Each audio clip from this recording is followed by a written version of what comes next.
Announcement, there are seats reserved for directors over here that can't fit at the table, and if any staff is not necessary for this meeting, you can go down to room 102 and it'll be simulcast there on TV.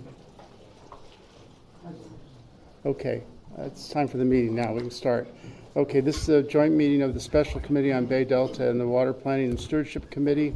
I'll be chairing the first half of the meeting, and the second half will be chaired by the chair of Gloria Gray, who is chair of the water planning. So this is the opportunity for members of the public. I have cards here. If anybody else has cards, you can bring them up and give them to me. So we ask people to limit their discussion to 3 minutes and try not to be repetitive. If someone else has said the same thing, you're going to want to say. So Barbara Berrigan-Perilla.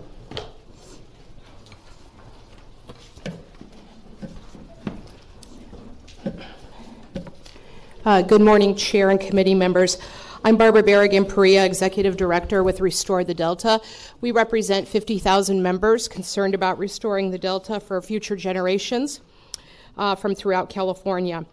I'm here today to ask to enter into the record and to share copies of our organization's response to your white paper on construction of the Delta Tunnels project.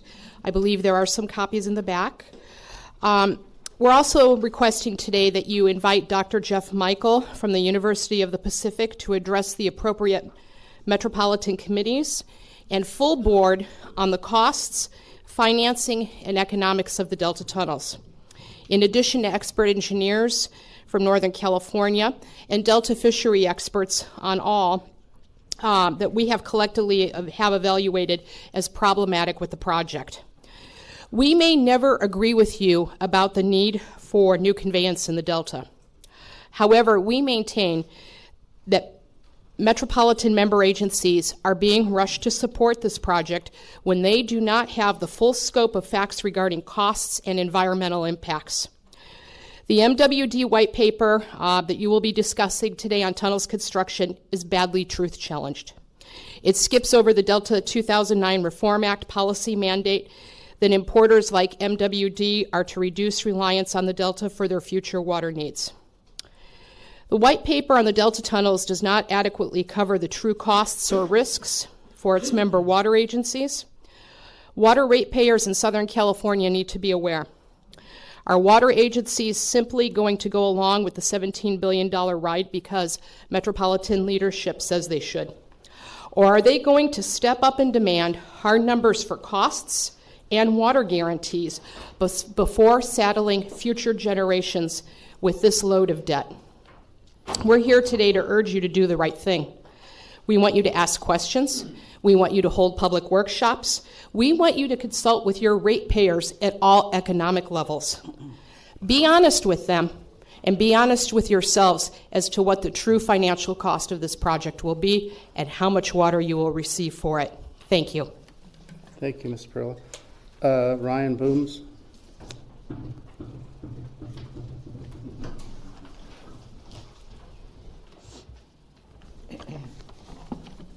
Good morning.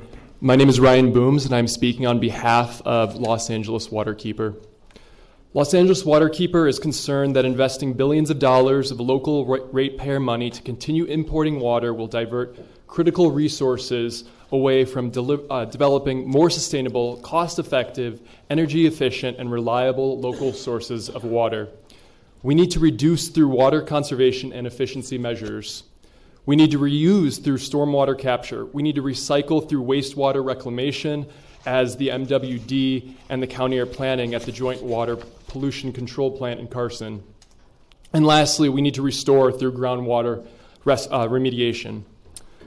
Los Angeles Waterkeeper is also concerned that financing this project will negatively impact LA area ratepayers, particularly lower income Angelinos who already struggle to afford current rates. Los Angeles Waterkeeper also stands with other environmental groups like Restore the Delta to express concern about this project's devastating water quality impacts on the San Francisco Bay Delta.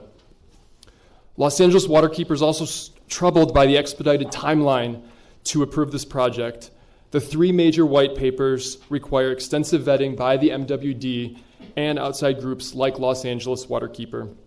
With workshops and a final hearing all scheduled within 2 months, we believe there is not adequate opportunity to consider this project. Thank you so much for the opportunity to speak. Thank you, Adam. Quijos?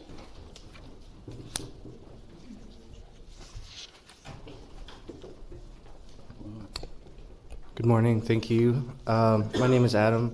I work for Amigos de los Rios, which is an organization that works to bring opportunities for residents living in and around the Rio Hondo, San Gabriel, and lower Los Angeles rivers.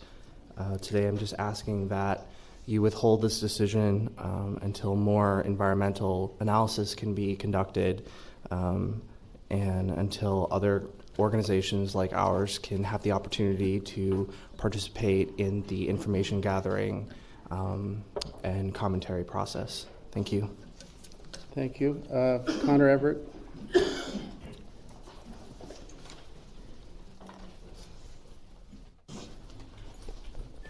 Thank you very much. Connor Everett, Southern California Watershed Alliance and the statewide Environmental Water Caucus. I guess for those of us that have been working on this for many years, if you consider it back to the Perfect Canal, it may seem like this is the end game, but really until we know what the full costs are, it's really hard to make this evaluation. So while many of my colleagues are bringing up questions, I think this is really an opportunity for the board as well to challenge and ask questions. While where I live in Santa Monica, we are moving for independence from imported water by 2020. We've already reached that many times over the last winter. And other agencies like the City of Los Angeles are moving with aggressive schedules to get off water and make use of local water. We want to make sure that's where your investment is first, and you compare those. Thank you very much. Jessica Salens? Hi, everyone. Thanks for the opportunity to speak today. I just started an internship with Food and Water Watch, and I'm a local community organizer in District 13 of LA City. And unlike Connor, I haven't been active in this for years and years. I'm just understanding it now and understanding how water flows in California and who owns it. And so I would encourage the room, this room, to delay the vote with such an extreme infrastructure project, which costs so much. You know, we're even at the state level talking about single-payer health care in California, and our governor is asking, how do we pay for it? And yet we have this project of $17 billion, and we're not even sure where the water will flow from it. And I do think that we need to start prioritizing locally sourced water and ways of reusing and capturing rainwater, and be thinking 7 generations ahead from us.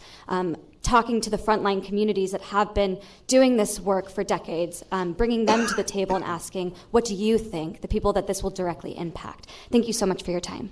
Thank you. Arpine Nazarian? Hi, everyone. Thank you for this opportunity. I'm here with EJCW, Environmental Justice Coalition for Water. They're a statewide organization that work on providing clean drinking water for communities and people that don't have access to it. I'm here to ask you to delay this process because, again, it's a huge decision, it's a big plan, and I think we need way more time to go over all the information we need. Thank you. Thank you. Do I have any other cards? Okay, then that will close the opportunity for members of the public to speak. Now we'll get to the information item, which is modernizing the system, California's water fix infrastructure white paper. Roger Patterson's going to start us off. Welcome, Roger.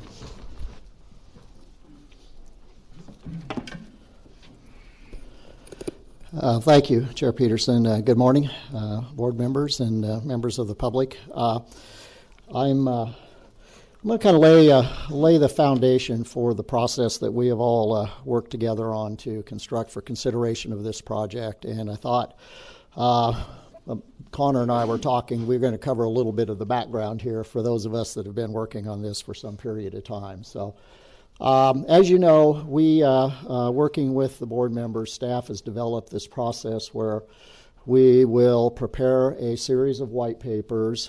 We will make presentations at board and committee meetings on those and have an opportunity for questions and discussion. We currently have planned a workshop in August where we will try to bring the pieces all together. We're going to prepare a board letter and try to integrate the 3 white papers that we are preparing and set the stage for that workshop. And then we're looking at September for board action. All of this subject to your desires on how you want to run the schedule by determination of the chair. So the 3 white papers that we've identified, the first one is the physical project or the infrastructure. That's the one that we have provided to the board and will be the subject of the presentation that we are planning to make today. The second one, which will be presented in 2 weeks, is the plan, will cover the operational water supply and science aspects of the project. So it's going to be a pretty meaty paper and a pretty meaty subject. And then the final paper will be finance and cost allocation for the project. And that one we're looking at doing at the August board meeting. So the focus today will be on the infrastructure paper. John Bernarski is going to make that presentation. A little bit of context, though, I thought I would run through. For those of you that were on the board in 2007 when this process started, which was 2006, but in 2007 our board spent a considerable amount of time basically putting together the guiding principles that the board wanted us as staff to be using as we were engaged in the multiple discussions that we were having. So this was the framework that was provided by the board. Since 2007, we've tried to keep our eye on these policy principles. Other things have come up during board discussions that we've also tried to adhere to, such as costs follow water. So when we're thinking about benefit, we think about benefit and cost going together. Also, everybody should pay the same idea. I've talked about that many times to the committee that we are looking at, from our standpoint, a no subsidy between various sectors in the project. So those are the criteria that we have had in our mind, and as we get to the board letter, we'll try to evaluate how we see the project stacking up against those. In the way of history, this has been an ongoing discussion about what to do in the Delta, particularly with Delta conveyance, for many decades. I was looking yesterday, and it was in 1919 when the USGS did an evaluation of the water supplies in the state of California and first put forth the notion of the long-term need to move water from north to south, from where the water is to where the water was needed. In 1931, it's a really, really comprehensive report. It was called the State Water Plan at that time. At that time, they had a state engineer, which was the head of the Division of Water Resources, and his name was Edward Hyatt. And he was the state engineer. He prepared the 1931 State Water Plan, which was then submitted to the California legislature. And they considered that report when they, in 1933, enacted the Central Valley Act. So that was the plan the legislature endorsed. The first segment of that was immediately put, I think it was $170 million bond issue was put on the ballot for a statewide ballot. It passed to initiate the project, but it was 1933. It was in the midst of the Great Depression, and they couldn't sell the bonds. So the federal government was brought in to assist the state of California in starting to develop the infrastructure. And shortly thereafter, the Bureau of Reclamation initiated what is now the Central Valley Project, starting with the Contra Costa facilities in the Delta into Contra Costa County. Shasta is the cornerstone of that project. That was finished in, I think, 1945 is the major reservoir. As we got into the 1950s, the state of California felt that they were ready to take on the next phase of the project. So in 1960, that's when the legislature passed the Burns-Porter Act. And that was the authorization for the State Water Project, and the bond for $1.75 billion was put on a statewide ballot. It barely passed. It was 174,000 votes that it passed by out of 5.8 million. So it was a very close call. There was one county in Northern California that voted yes, and that happened to be Butte County, which is the site of Orville Dam. So it was tight. So it's always been contentious. It's no surprise that this continues to be contentious. It has been for a long time.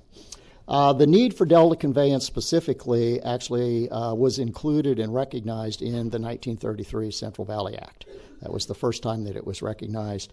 And then, since then, there have been several attempts to move forward with delta conveyance. Probably the most well-known would be the battle in the early 1980s over the Peripheral Canal and the rejection of the project at that time by the voters in 1982.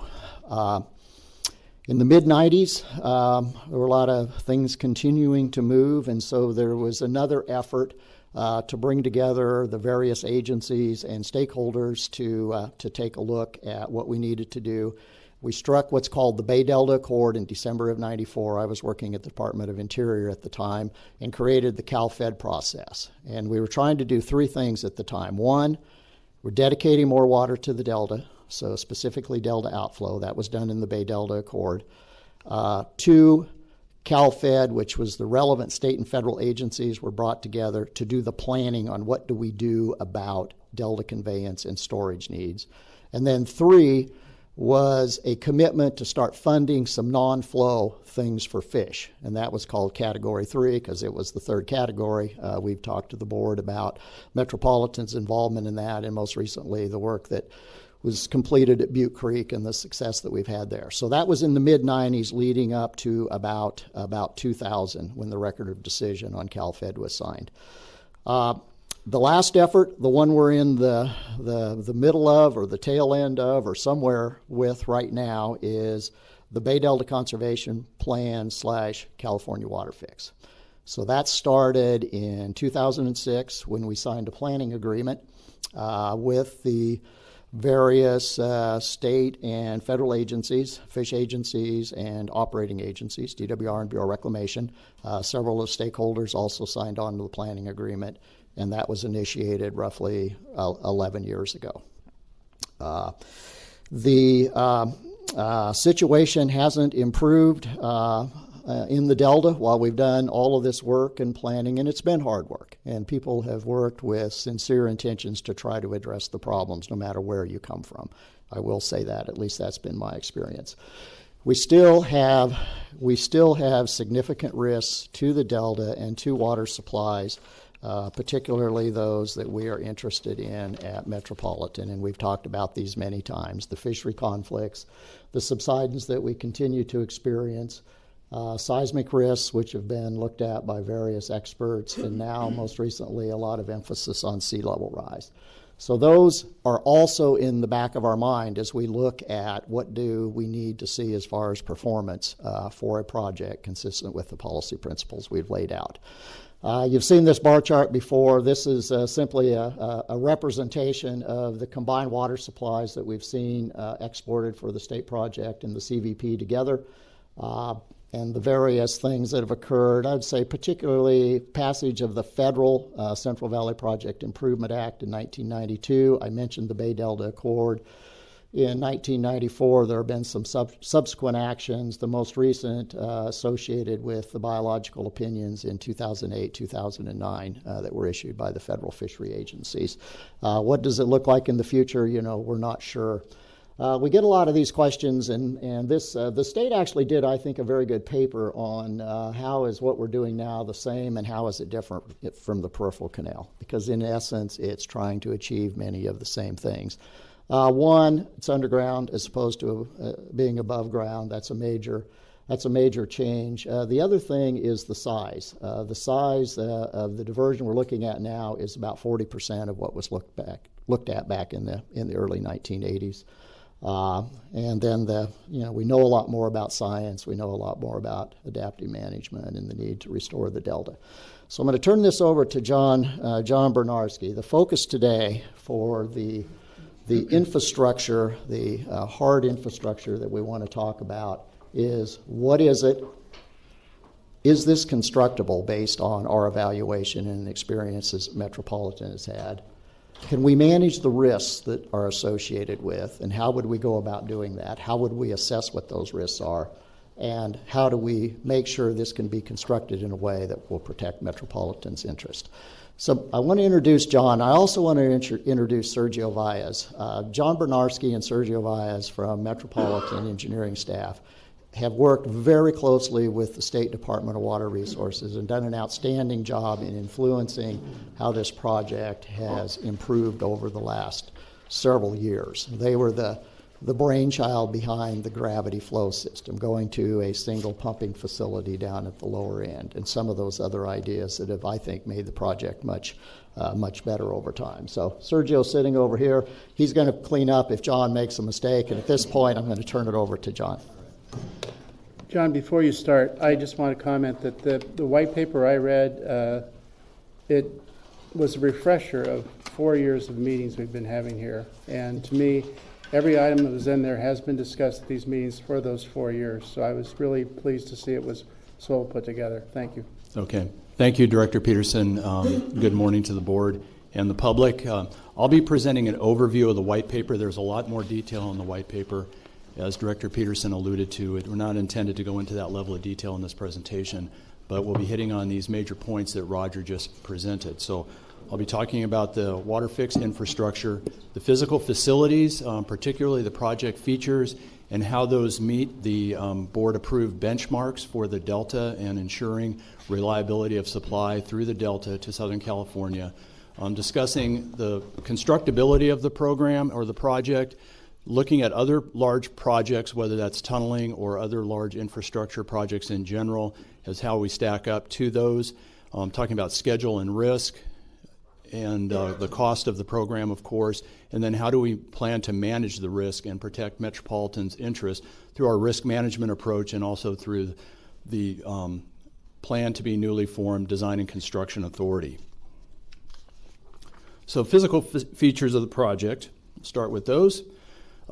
Each of these have been set to, again, meet the 2007 benchmarks that were established by the board for ensuring reliability of deliveries through the Delta, either through sea level rise threats, seismic risks, and other risks that may be posed to those deliveries. In the North Delta, we have 3 intakes. I'll be discussing those. We also have the North Delta tunnels and the intermediate forebay. At the center of the project are the main tunnels. Everyone is aware of those, the twin 40-foot tunnels. And then in the South Delta, 3 components that will be discussed today are the Clifton Court pumping facilities, the modifications to the Clifton Court forebay, and then finally the head of Old River Gate. So the project extends about 43 miles from the North Delta intakes, 3 of those along the Sacramento River, down through the north tunnels to what we refer to as the intermediate forebay, then into the twin main tunnels, down to the Clifton Court pumping facility that's in the northeast corner of the existing Clifton Court. North Clifton Court will be modified to receive the water from the North Delta diversions, keep that separate from the South Delta diversions, which will be allowed to continue under these plans. So we'll have the ability for what we refer to as dual conveyance. You'll be able to divert water solely from the North Delta intakes, solely from the existing facilities in the south, or through a combination of the two. And then finally, in the lower right, you can see the head of Old River Gate. I'll touch on that a little bit later in the presentation. This is an overview of the 3 intakes. These begin with intake number 2, located about 5 miles south of Sacramento. Originally, there were 5 intakes when the program was sized at 15,000 CFS. Through the environmental review process and the comments that were received, the program was downsized to 9,000 CFS. The numbering of the intakes was retained the same for consistency through the environmental process, so we're left with intakes number 2, intake 3, and intake 5. These intakes are spaced approximately 2 miles apart from one another.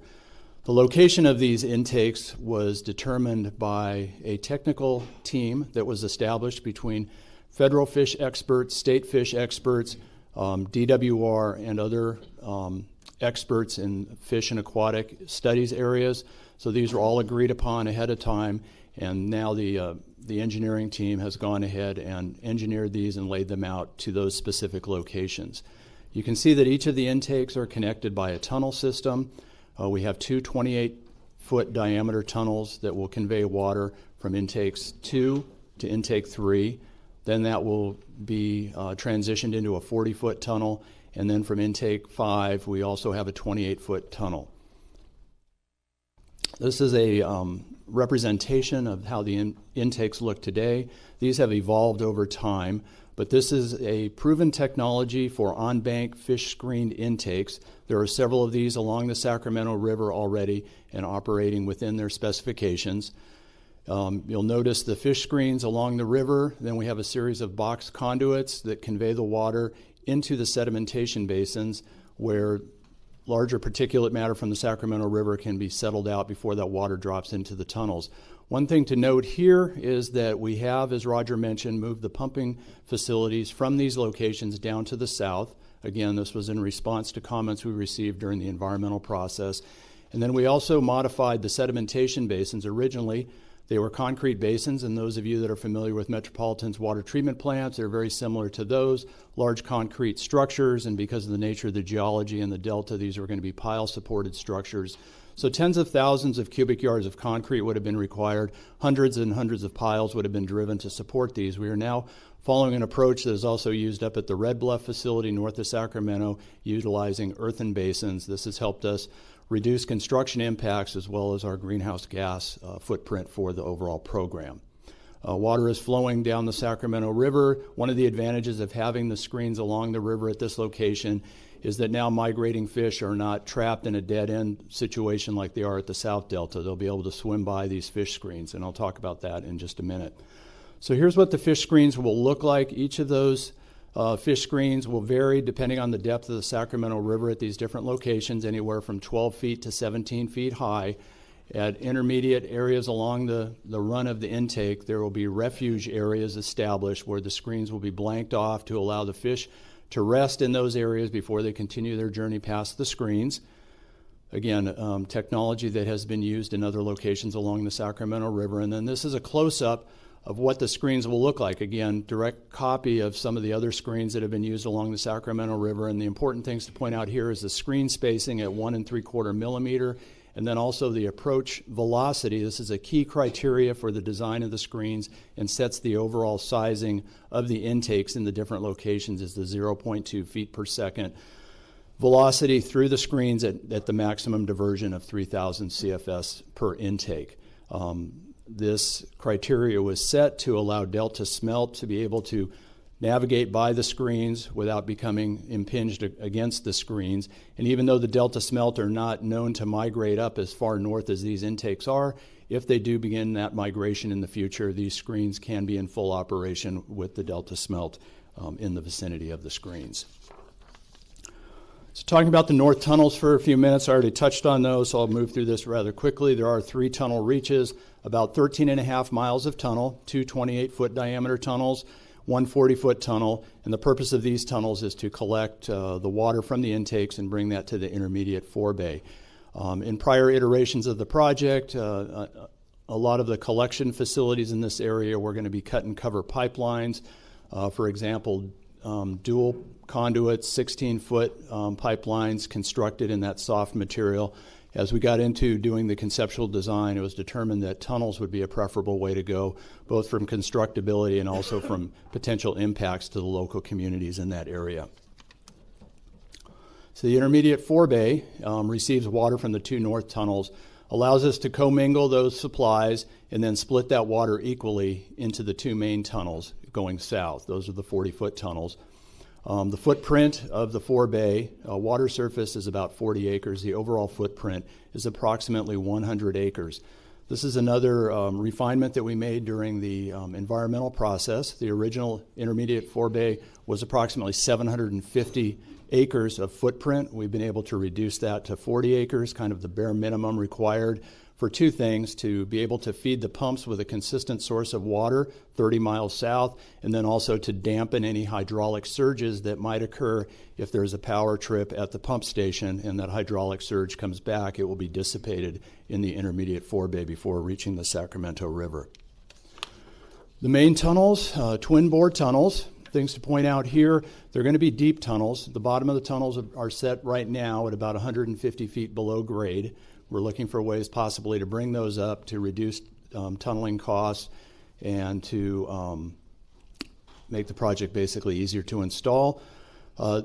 These are going to be unique tunnels in that, unlike the Arrowhead tunnels many of you are familiar with at Metropolitan, these will be a single pass liner system. That means there'll be a 2-foot thick concrete liner with gasketed joints, and we'll be relying on the fit up of those segments and the gasketed joints to provide us a watertight seal inside the tunnels.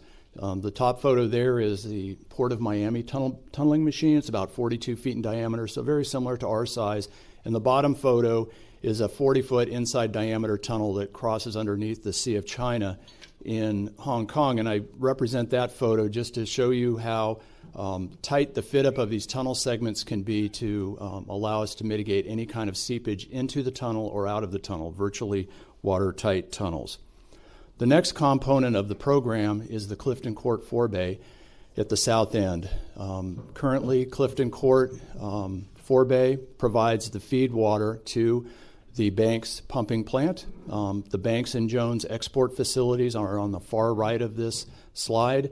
Those remain intact and are not being modified with the program. Clifton Court at 28,000 acre-feet of water will be modified so that the north half of the facility will receive basically the fish-free water from the north diversions, and the south half of Clifton Court will be enlarged back to almost its original size and will provide DWR the capabilities to continue on with their South Delta diversions when those diversions are permissible. Now I'd like to take a couple minutes and talk about the pumping facilities in the south. This is another innovation that we brought together during the environmental process. We relocated the pumping facilities from the Sacramento River down to the south of the project. So we have two 4,500 CFS pumping plants located side by side, and you can see the blue dashed line are the 40-foot tunnels bringing water into those pumping facilities. This is a cutaway view of the pumping facilities. You can see the water will well up inside the pump well. We have vertical turbine pumps that will lift that water about 20 to 25 feet and drop that into the North Clifton Court. Keep it isolated from the water from the south diversions. We also have, as Roger mentioned, the capability under certain river conditions to divert water by gravity. Under high flow conditions on the Sacramento River, when the river stage is high enough, we will be able to flow up to about 5,000 CFS by gravity through the system without any pumping. Now, last but not least, is the head of Old River Gate. This is frequently an overlooked but important component of the project. This facility is being constructed primarily for fish protection, and some of you may be familiar that with DWR's practices that each year they construct a rock barrier at the confluence of the Old River and the San Joaquin River. And the purpose of that rock barrier is to stop the salmonoids, the small salmons, from being drawn towards the export pumps at Jones and Banks.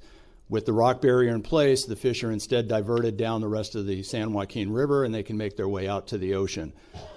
The purpose of the Old River Gate will be the head of Old River Gate will be to replace this annual installation of the rock barrier. This will be an operable gate that can be raised and lowered when the salmonoids are present so that it provides a lot of operational flexibility and real-time operation capabilities for DWR for environmental protection of the salmon. So now let's talk about the constructability of the project. We've really tried to break down this into several different areas, one of which is understanding the complexity of the program. And the project team, both DWR and the other state water contractors that have assisted DWR in this effort, have gone to great lengths to really understand the complexity of this project and how it relates to other complex infrastructure projects that have been implemented not only in the United States but throughout the world. We've also gone to great lengths to establish a management structure that we believe is appropriate for this large program and recent developments at the formulation of the Design and Construction Authority I'll be talking about in a few minutes. We've also spent a great deal of time developing confidence in our cost estimates. I'm going to go through in detail the 3 different cost estimates that form the basis of our program to date. And then finally to talk about how we plan to manage program risks for the overall program. But first, before I get into that, let's talk about some of the program modifications and mitigations that have been made along the way. And I've mentioned a few of these, like minimizing the environmental footprint. The intermediate forebay is a good example of that. We've reduced impacts to the Delta communities. Examples of that is moving the 3 pumping plants that were immediately adjacent to the Sacramento River down to DWR property near Clifton Court. We've maximized the use of public lands by realigning the tunnel alignment, so now that it passes under publicly owned lands or foundation-owned lands. We've reduced the size of the overall program from 15,000 CFS to 9,000 CFS, and we have been able to provide for gravity flow under certain conditions for the North Delta diversions. This gives you an idea of the footprint for the original canal that Roger was discussing with you. It's going to be approximately 1,400 foot wide footprint, spanning about 35 to 40 miles through the eastern side of the Delta. This would have cut a large swath, eliminating animal migration paths and also just connectivity for transportation and farming through the Delta. This footprint would have taken up about 19,000 acres if fully implemented. Now with the tunnels, we've been able to reduce the surface impacts by about 90%, with much of the facilities being below ground. We still do have the above ground intakes and also the pumping facilities. With the tunnels being approximately 2/3 of the constructed cost of this facility, we've spent a great deal of time looking at other tunnel projects throughout the world. I presented many of these examples to this committee back in January, just reviewing quickly for you. The last 2 projects listed here are the 2 largest tunnel projects in the world. We've met with all of these folks on here with the exception of the Eurasia Tunnel in Turkey. Quick refresher on tunnel boring technologies. At the far left, you have the cutter head that will be moving through the soil. The soil through our preliminary investigation at tunnel depth will be dense silt, sands, and clays, ideal for tunneling conditions, with the only potentially problematic issue is the water pressure that will be in front of the tunnel boring machine. So we're proposing to use what we call an earth pressure balanced tunneling technology to overcome that pressure and allow us to tunnel safely. Next along the line there, you can see the jacks that press against the segments as they're constructed, and then the segmental liner. That's a cutaway there. Normally you wouldn't be able to see that operation because there would be a shield protecting the workers inside the tunnel boring machine until the segments are fully erected. And then behind that you have the screw conveyor that brings out the reusable tunnel material, as we call it, places it on a conveyor, which transports it to a shaft to be brought up to the surface, land surface. So these are large tunnels that are proposed for this program. Even at 28 foot in diameter, these are larger than your normal metro tunnels. So we did spend quite a bit of time researching the capabilities of the tunneling industry and the contracting industry to design tunnel boring machines to meet our needs and also to construct these tunnels safely and efficiently.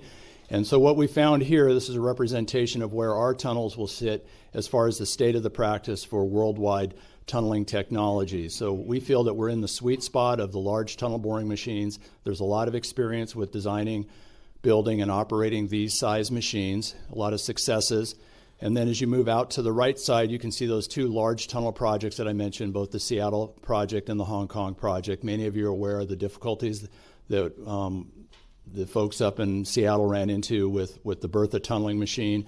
Those were eventually resolved, but it was approximately a 2-year delay in their overall project, but they did hole through and complete tunneling in April. We also, during the conceptual engineering effort, did look at the opportunities to go with a single bore tunnel. Right now we have 2 40-foot inside diameter tunnels. We did look at a single bore tunnel.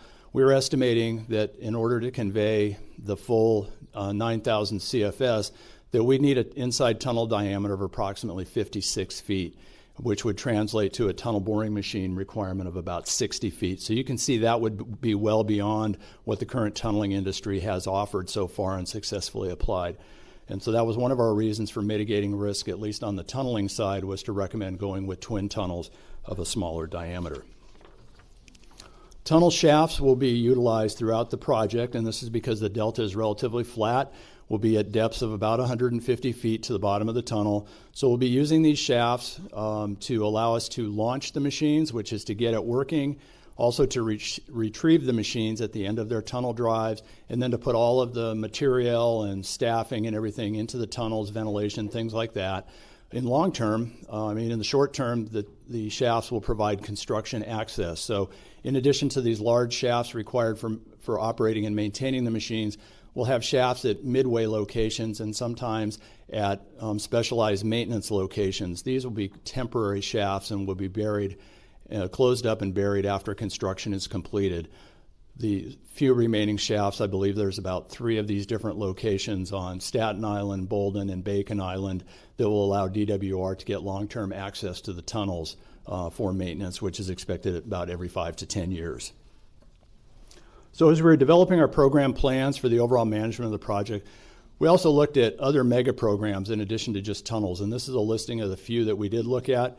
Some of these you'll recognize pretty quickly. Some have very good reputations, like the Water Supply Improvement Program San Francisco is recently completing, and others have maybe checkered reputations, such as the Boston Big Dig. But we looked at all of these, we gathered best practices from all of these programs, and we've worked these into our overall program plans for implementing the project.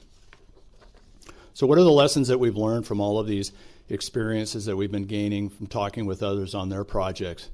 First and foremost, proactive risk management, and first on that list is controlling the project scope.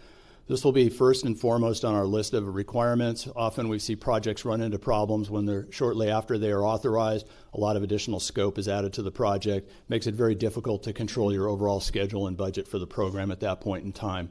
Another item that we really put a lot of significance on is running an active and continuous risk management program and assigning risk to the appropriate party along the way. I'll talk a little bit more about that. But in difference to some of the other programs that we've studied, where risk management is kind of done as a one-off process, we plan on doing this as a living effort or process throughout the entire life of the program. Since 2/3 of the cost of the program, capital costs, are in the tunnels, we really need to know what the geological setting is. As I presented before, we have about 200 borings through the delta right now. That's not just for the tunnels, that's for all of the other facilities too. This is not enough to complete final design of the tunnels. We need to do a much more robust program, and a more robust program is planned and was covered in the environmental planning process. We have a 2-step program that will be implemented. We plan on collecting, depending on the ground conditions, upwards of 2,000 different samples of the ground, so we really understand what that is and able to document that in our contract documents.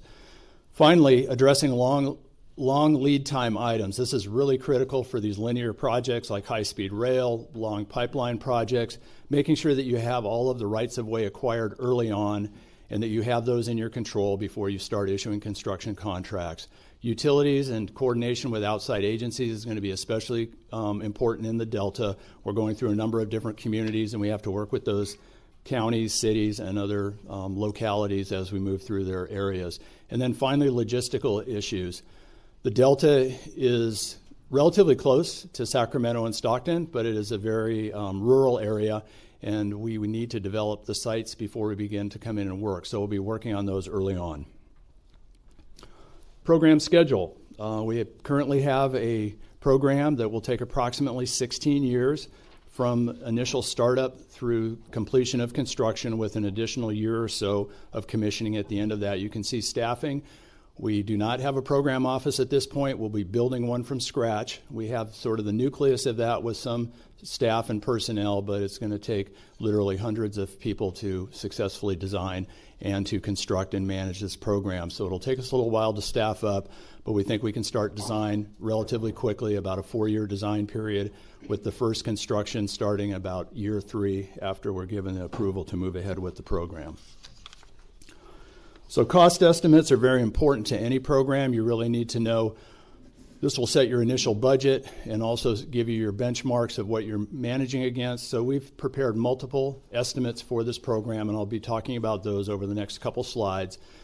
Because we were at the 5 to 10% conceptual engineering phase for this program, a Class 3 estimate is what is appropriate. There's 5 different phases or classes of estimates, all the way from a Class 1 to a Class 5.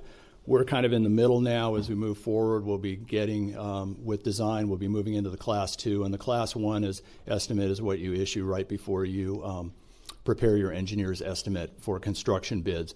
But we've constructed what we call bottoms-up contractors' estimates as our estimates for this program.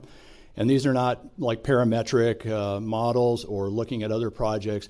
We actually broke down the conceptual engineering report into all of its components. We added up all the tons of steel used on the job, all the cubic yards of concrete, taking into account local labor rates and all those kind of things, and develop a estimate that would be similar to what a contractor would prepare if they were submitting a bid to DWR for constructing these facilities.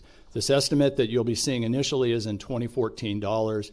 We have the ability to escalate that to 2017 dollars, and I'll talk about that in a minute. So this is the program estimate that is shown in the white paper, total of $15.74 billion. This covers all of the capital cost of the program. Not shown in this estimate is the approximately $1.4 billion for 50 years of O&M of the facilities that go with this. So there are different numbers floating around out there. You may have heard numbers in the $17 billion range. That's how you get to that number. You add approximately 1.4 for O&M to these capital cost numbers. So what I'd like to do now on the next slides is talk about the $14.94 billion estimate and how we have multiple estimates on that. So our first estimate was prepared by 5RMK back in 2014. That's why we refer to it as a 2014 estimate. Totaled $14.94 billion with approximately $9.5 billion in construction costs. Added to that is a 36% contingency of $3.38 billion, and the contingency is really set up there to take care of unknown risks that the program may encounter as you move along through the different phases of the project. The next year, in 2015, we developed our second bottoms-up estimate by Jacobs Engineering, called this estimate number 2. The good news story to us here was that their estimate came in slightly less than the 5RMK estimate of 14.94. And I might mention also that the 5RMK estimate is sort of the basis for the overall estimate for the program at this point in time. Again, 36% contingency has been attached to this estimate, and so you can see the difference between our estimate 1 and estimate 2. So that gives us good confidence that our initial program estimate that we have at this point in time is valid. And then for the third estimate, this is what we call a risk-adjusted estimate, and it takes into account mitigation of risks that could possibly impact the project. So what we did in late 2015 is we assembled a group of subject matter experts in heavy infrastructure construction, tunnel construction, pump station construction, on both the design and the construction side of things. We ran a 3-day workshop where we asked this group to try and identify all of the potential risks that could befall a program such as ours. Identify those risks, their likelihood of occurrence, and the consequence of them occurring to the project. What is the most likely occurrence? What would be the most likely cost of that occurrence? What would be the high end of that occurrence? What would be the low end of that occurrence? So we took all of that data from a workshop, we put it into a statistical model, ran that model over 10,000 times to generate what we call an S-curve that predicts basically where the program costs will fall. And just for a point of brevity, I did not include that S-curve in this presentation, but it's included in the white paper. And it's explained in there that we, for the purposes of our estimating here, we chose the 75th percentile, which gives us a degree of confidence that our program costs will be either at that number, at the 75% level, or below that for the completion of the project. So what I want to just point out here on estimate number 3, you can see that on that S-curve at the 75 percentile range, the construction estimate, design and construction estimate, is $10.66 billion. There's no contingency with this number any longer because the risk workshop took into account the potential for something going wrong on the project. So there's no need to add a separate contingency anymore once you do this statistical modeling in the workshop process. So again, the third estimate gives us additional confidence that our program estimate of 14.94 will not be exceeded. We're now at, with this risk-adjusted one, at 12.72 billion for the program. So how are we going to manage the risks and protect Metropolitan's interests as we move into the last phase of the program? So I've touched briefly on our approach to risk management. We really have a three-step process, and this is going to be an ongoing process throughout the life of the program.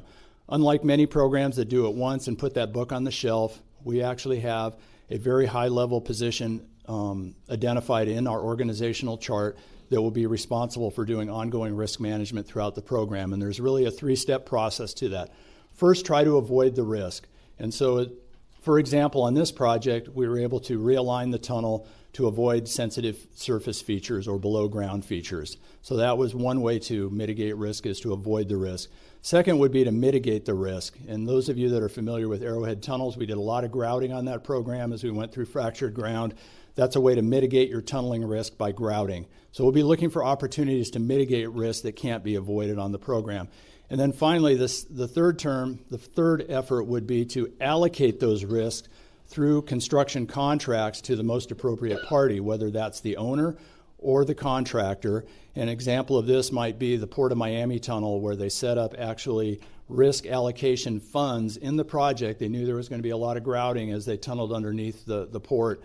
And so the contractor could draw on those allocated funds, and then at the end of the project, any unused funds was kind of split equally between the owner and the contractor. This might be a way to allocate risk. So we'll be looking at all kinds of opportunities like that to manage risk actively throughout the program.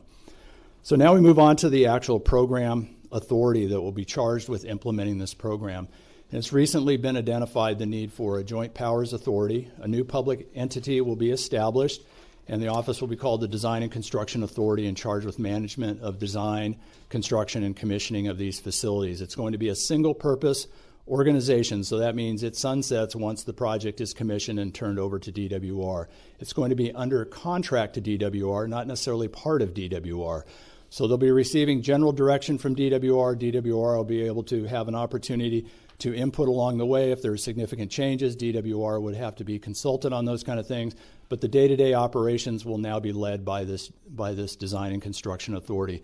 There will be independent staffing from DWR. While we may draw upon employees from some of the public water agencies to be part of this, we'll be looking for world-class expertise to staff the organization. So this was also shown in the white paper. You can see the Joint Powers Authority there at the top middle. Public agency will be under contract to Department of Water Resources, and the leader of this organization will be what we call the program director. And through that, now you don't see a lot of detail there about how the facilities are going to be designed. Those would all fall under the program manager. So the design, construction management, things like that would fall under the purview of the program manager there. You can see the high level of interest that we put on risk management. It's a very high level on this organization chart.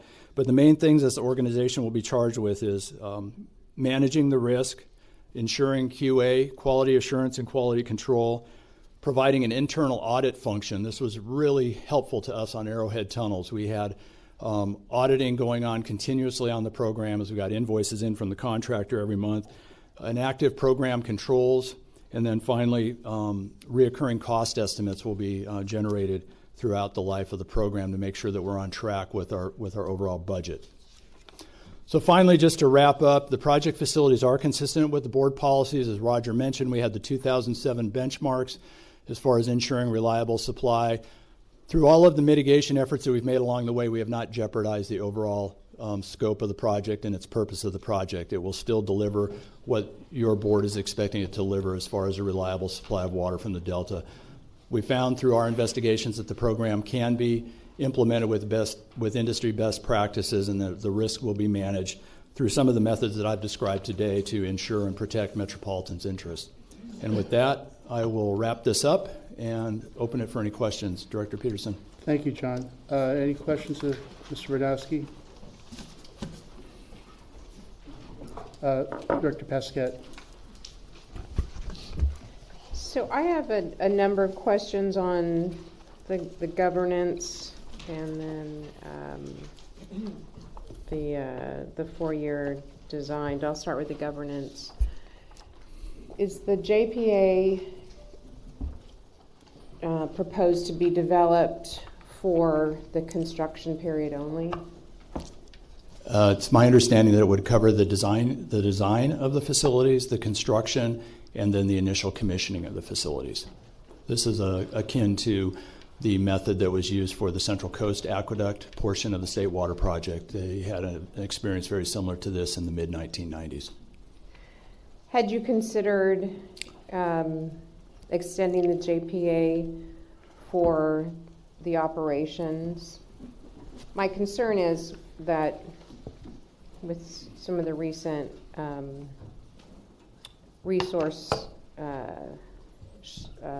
lack of resources at the state level, that the operational aspect is perhaps just as important as the construction. And so I'm wondering why the proposal is to limit the JPA's role to just the construction period. Perhaps I'll speak to that, Director Pesquet. We had looked at operations as a separate issue and where that would appropriately lie. But since the entire State Water Project is being operated and currently owned by the Department of Water Resources, we felt this facility should be run in that manner along with the rest of the State Water Project. But we certainly have time. It's, as Mr. Bednarski pointed out, this is almost a 15-year period here. And I think that issue could be revisited at some point over the next 15 years with the legislature and the next administration as to what is the appropriate operations of the entire State Water Project, because there certainly are, as you pointed out, resource constraints within the state. And just following up another question on the governance, you put the org chart up, which was helpful, and in the white paper there's a sentence that says that the JPA is developed through a contractual relationship between parties, including MET and the Department of Water Resources. But there's a sentence in here, and I don't have it at my fingertips, it says that the Department of Water Resources may or may not have ultimate veto. I want to understand better how it works. Will the decision making be at the JPA level, or will there be a process and a board, but the Department of Water Resources can override the decision making? Take a shot at that, John. That's a good question. DWR has to remain in control of the project by statute. They are, so what we would do is form the Joint Powers Authority, and then in the contract between DWR and that Joint Powers Authority, we will need to spell out the various review and approvals that DWR may retain. So that'll be a negotiation, but they have to maintain certain decision-making themselves. But under this, just like when they contract with any other consultant to do work, the work and a lot of the decisions are made at that level. So we want to find that right balance between efficiency and moving the project along with the board of the JPA making all of those decisions that they've been delegated, but yet DWR will reserve certain decisions they make, and we'll describe those and sort of the tolerances around those. And I have one last question in this topic, and others, maybe I'll just ask this and then wait for the others. Go ahead. They might be asked. So if we have the JPA is a little different than what I'm used to, because I'm used to ones that are statutorily created. So it sounds like this is a bit of a hybrid.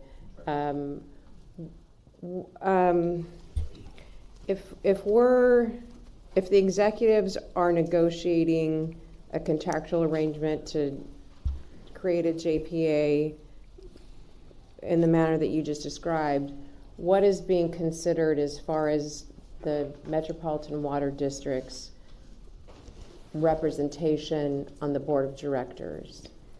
So there will be a board of directors made up of both state and federal water contractors.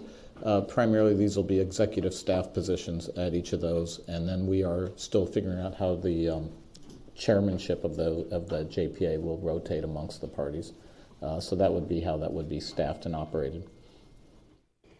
And you're right, many of the transportation projects you're probably familiar with, Gold Line construction, high-speed rail, typically they have a form of a JPA, a construction authority, very similar to this, created by statute, but this is one that would be created by contract. Same concept, same look and feel, and would, at the end of the day, basically have the same authorities, would just be created by contract with the state instead of by statute from the legislature. Director Kurtz? Thank you, Mr. Chairman. Just a couple of questions, or maybe a little explanation to help me better understand the third cost estimate and the S-curve. And I saw the S-curves on page 27 of the report. I'm not sure that I actually am reading the table right, so maybe the question won't be exactly right, so help me with that as well.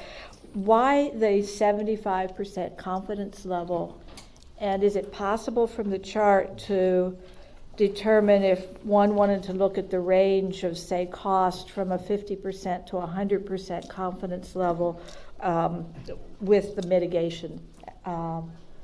Can you get that from the chart? Could you get those numbers from the chart? I believe from the S-curves you could just extrapolate the lines and get the difference in cost between the 50% confidence level and the 100%. But the reason that the 75% was selected is industry practice appears to be selecting a confidence interval somewhere between 50 and 60%. There was recent practice that had I believe it was the SR-99 Bertha tunnel up in Seattle utilized the 60% confidence level. We felt that for this project, because of the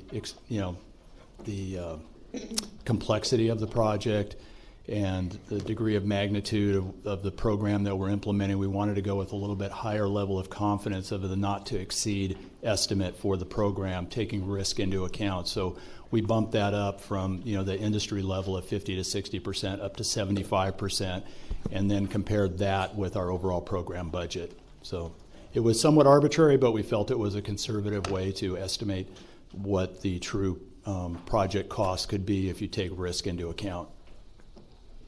Thank you, Mr. Chairman. Thank you. Director Boyce?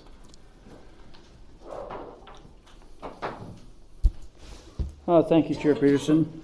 John, I had a question also on the cost estimate 3 and Yes. the makeup of the focus group. And Yes. I probably did read it at some point, but I've forgotten. The focus group itself, was that made up of contractors or owners or some mix of that?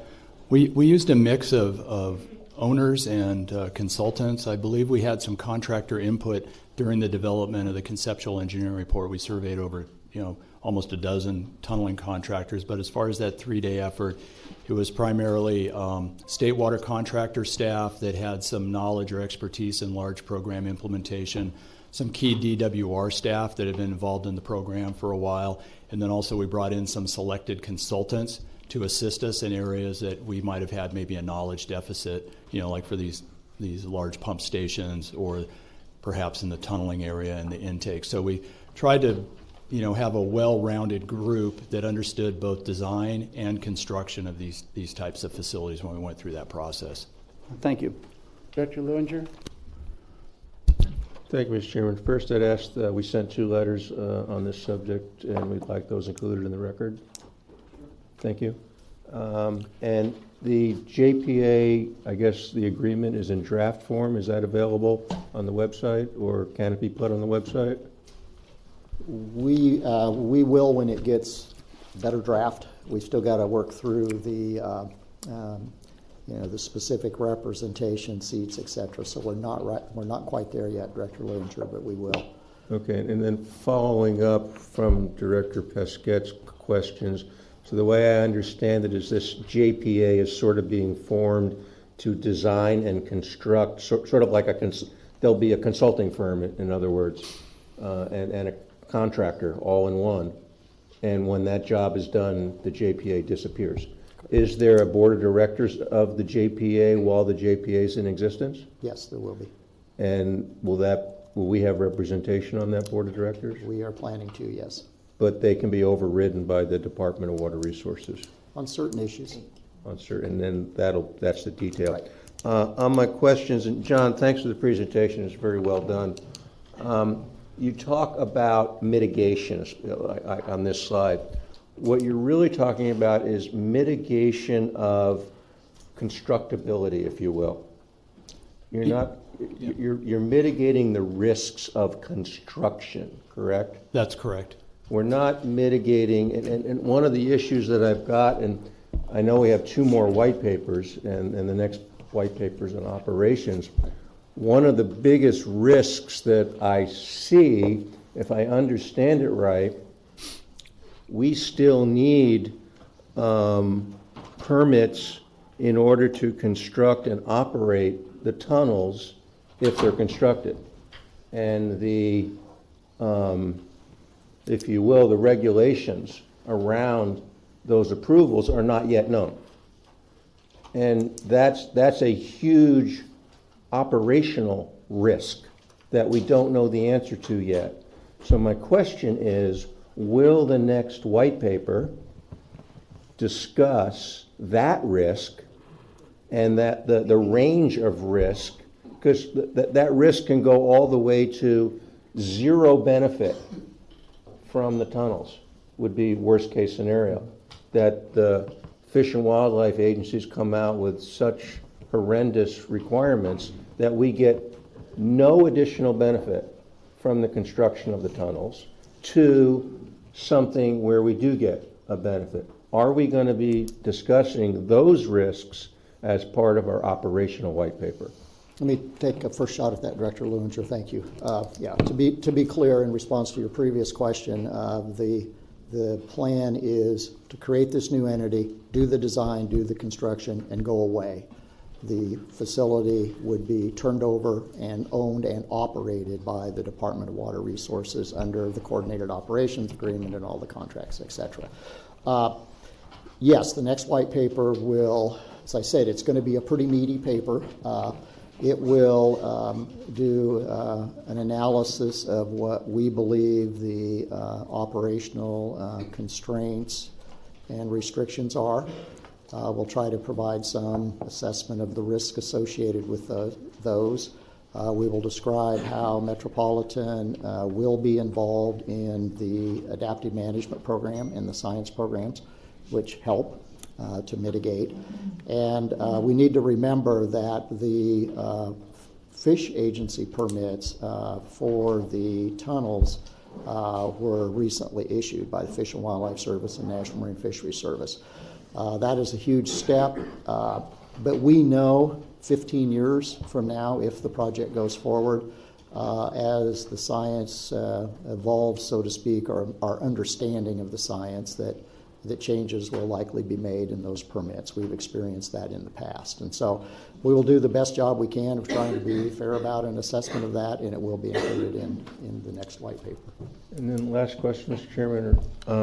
One of our speakers this morning talked about a paper that Dr. Jeffrey Michael prepared. I was wondering, would it be possible to have him come and speak to our board, as was requested by the public, to talk about his observations of this project?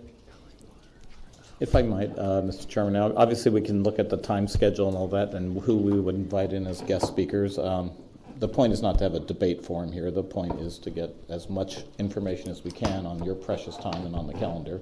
And we'll just have to work with the chairman of the committees and the chair of the board as to who we can invite in and who we want.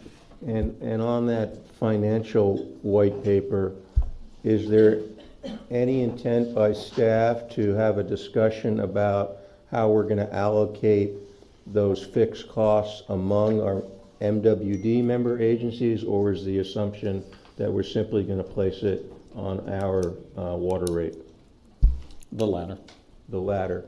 So that, now I'm just going to make a comment, Mr. Chairman. This project has been presented as, if you will, an insurance policy for the future supply of the region. And if we only place the cost of this project on those agencies that are buying water, we're essentially saying, we're going to purchase an insurance policy, but you don't have to pay for that insurance policy until you need it. And I'll pick on my friend John Morris here.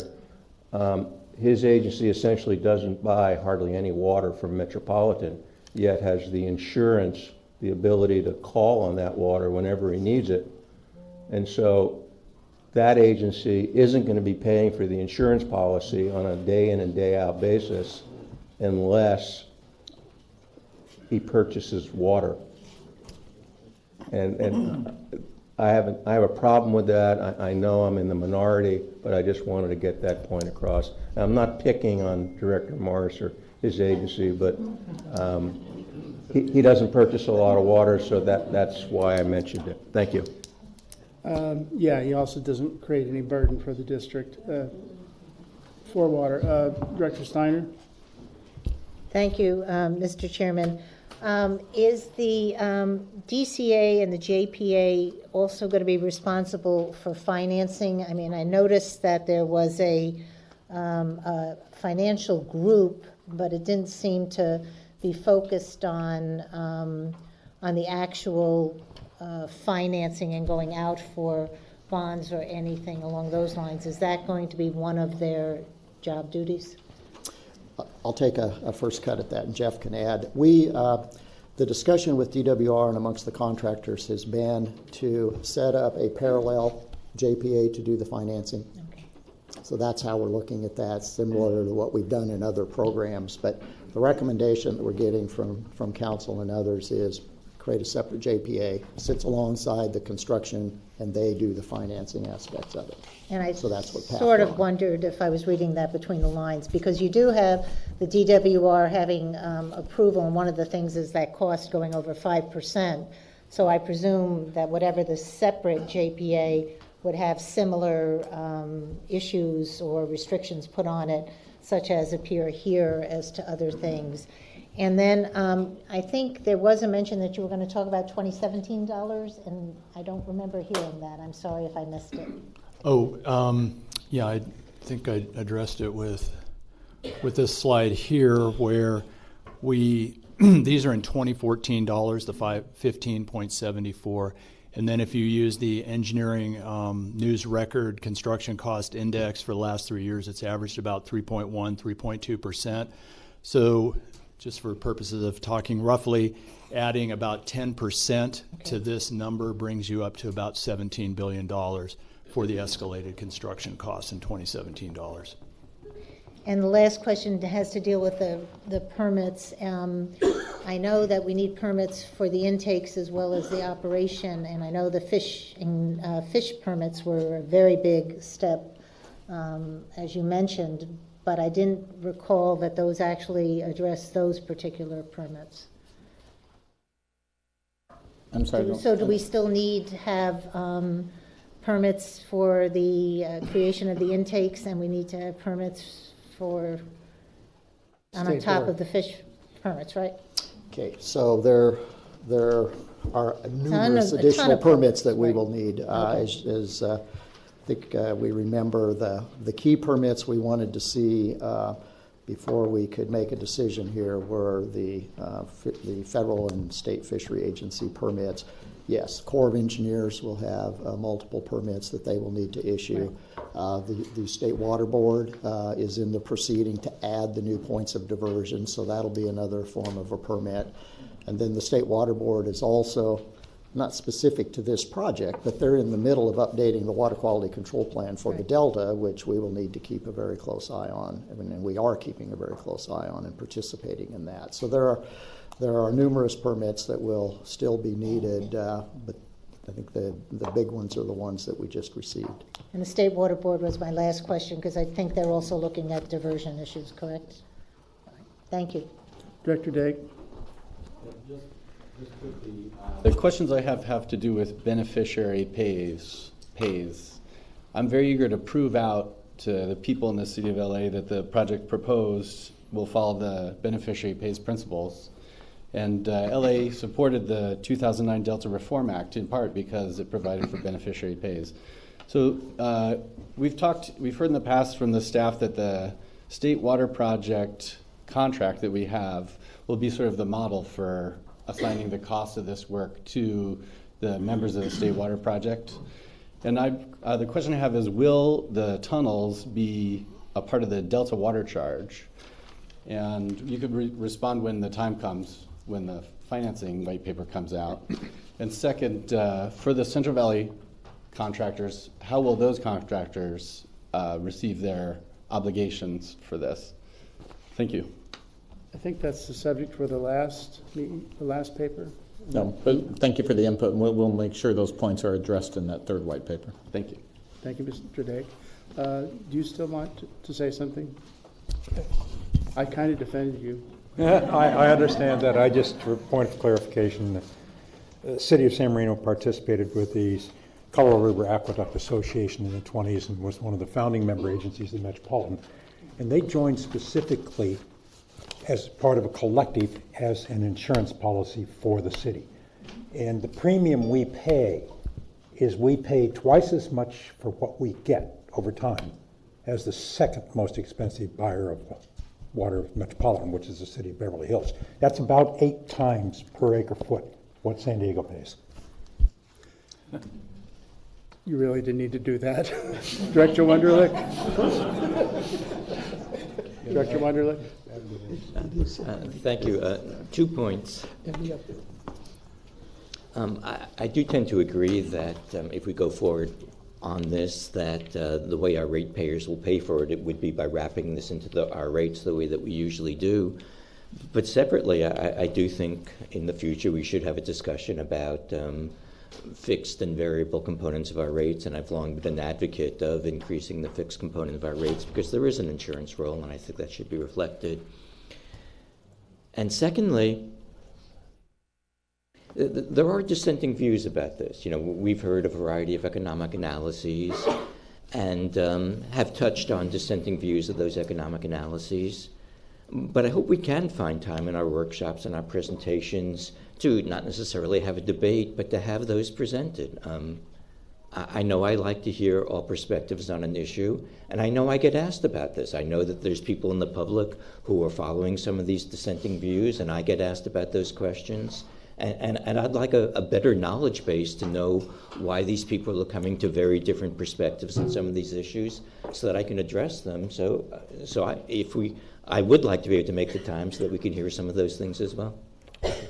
Director Wunderlich, Dr. Michael's papers, it's readily accessible, his report. And I'll accept that, but to have a presentation by our staff or by somebody weighing in on, pointing out the disconnects, pointing out the different assumptions, things like that. Director De Jesus. Thank you, Mr. Chairman. I have 2 questions. Given the time that staff has put into risk management and confidence level calculations, and having heard stories about DWR-led projects and their cost overruns, has that been considered at all in the fact that if DWR runs this project, more than likely there will be some additional fees and charges throughout a 15-year period that certainly is going to add to the cost of burden? Well, if I might, Director Days, that's the whole point of this design construction authority that will handle with a board made up of contractors and staffed by Metropolitan staff and other contractor staff to mitigate that risk. And that is our best way, we think, to best manage and mitigate the risk that you're touching on. Okay. Well, I mean, I don't think that's going to stop DWR from invoicing, if you will, or vetoing if, in fact, they do have some higher authority on that, but I'll accept that as an answer. My second question, if I may, you mentioned fish screens early on and how thin those things were. Are we concerned at all about any type of shelled fish sometime in the future causing maintenance issues, if you will? Well, in 15 years, there may be a variant of so many different kinds of things that, diapers. Yeah, so that's an emerging issue that we're planning to capture in the preliminary design phase of the program, is to make sure that we have a way to isolate portions of the screen and clean them in a way that that would be similar to what Metropolitan presently does along the Colorado River Aqueduct, and be able to provide for that isolation and cleaning. Director Abdu. I can understand that we all want to get this over with, but I don't quite understand what the rush is for a decision in September. My only comment. Oh, I'm sorry. Go ahead. I'm sorry. Well, my comment is we are not, as staff, in a rush. We have taken a decade on this, and we are taking 3 months of analysis on this. If you feel it takes 6 months, then we can certainly put that to a vote and do that. But we are taking, the next July, August, and September to look at this over 90 days, and we have been covering this at this special committee on a monthly or bi-monthly basis for the last 7 years. So we think we're taking a pretty measured approach to this, and I don't believe this is a rush, but if you feel rushed, that's up to the chair of the committee, certainly. Sorry to step on your answer. Director Ballin? Yes, I'd like to say I have great respect for Director Wunderlich and the way he views things, considering his profession, and I support everything that he says. It makes perfect sense. Okay, Director Pasquette?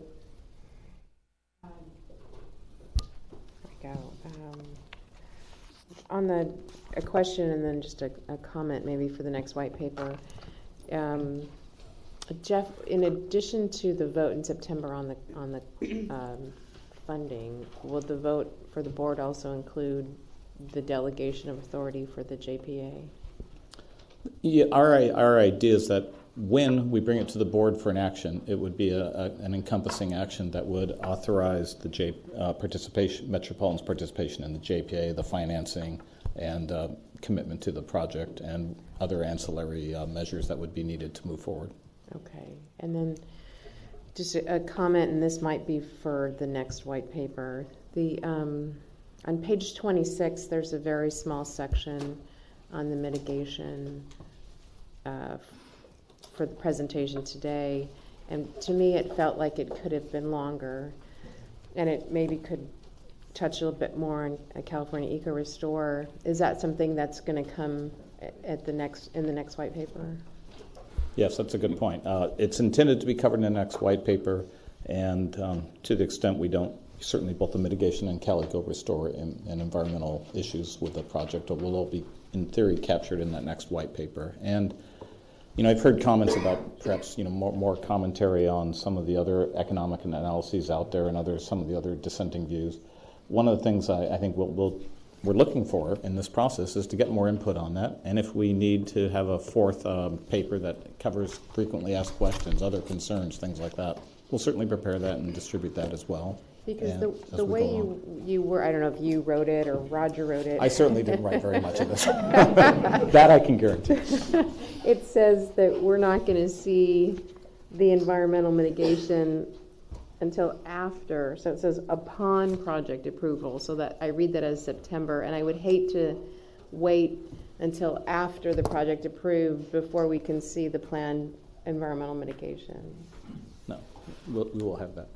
Yeah, that's fair. We will capture that. We have that information. It's been made available. So between when the EIR is certified, and we will also fold in the biological opinions that we receive, so we can fold all of that mitigation together in more detail. Will that be next month? Yeah, we'll do that. No, okay, thank you. Last call. Okay, thank you. All right, so now we will just adjourn this meeting and turn the meeting over to the chairman, Water Stewardship. Thank you very much. Thank you for the robust discussion. This morning we will convene the Water Planning and Stewardship Committee. The first item, which is item 5 on the joint committee meeting, is approval of the minutes. So please review the minutes, and I will entertain a motion for approval. Is there a second? Right, any additions, corrections? Hearing none, will we please vote? Agenda for this. I'm on the committee. I'll just get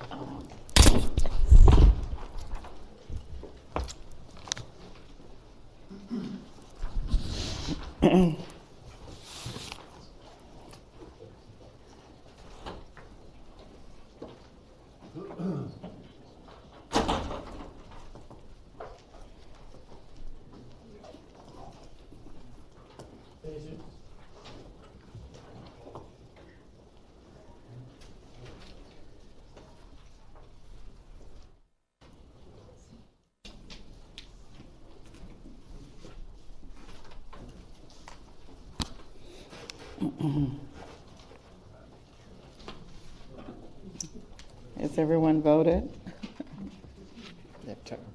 Oh, technical problem, okay. All right. All right, minutes approved. We will go to our consent calendar. If there is not a request for a PowerPoint presentation, we will go directly to consideration of this item.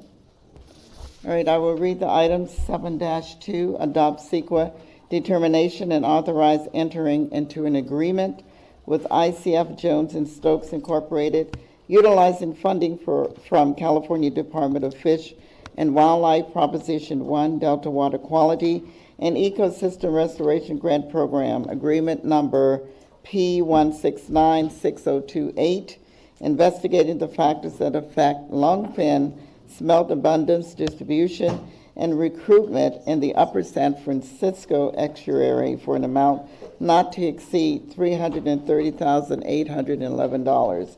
The recommendation is option number 1, adopt the secret determination that the proposed action is categorically exempt and authorize the general manager to execute an agreement with ICF under CDFW grant agreement number P1696028 for the implementation of the Proposition 1 Delta Water Quality and Ecosystem Restoration Grant Program for an amount not to exceed $330,811.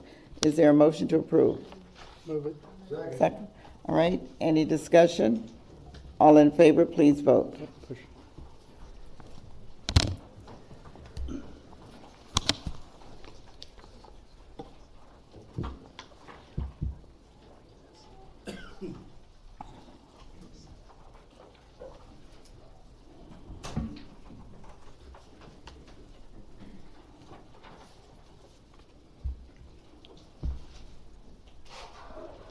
All right, the vote is now closed. The item did pass.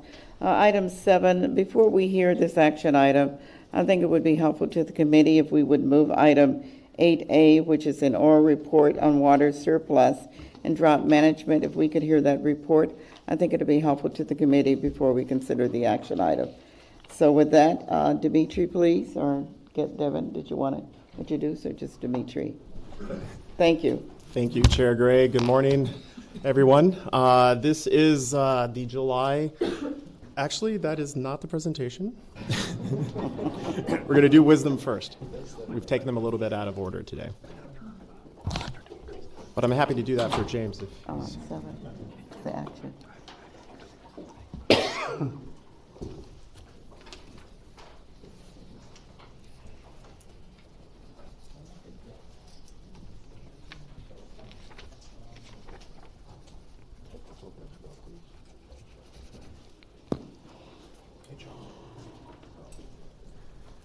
All right. So this is July's Wisdom Report.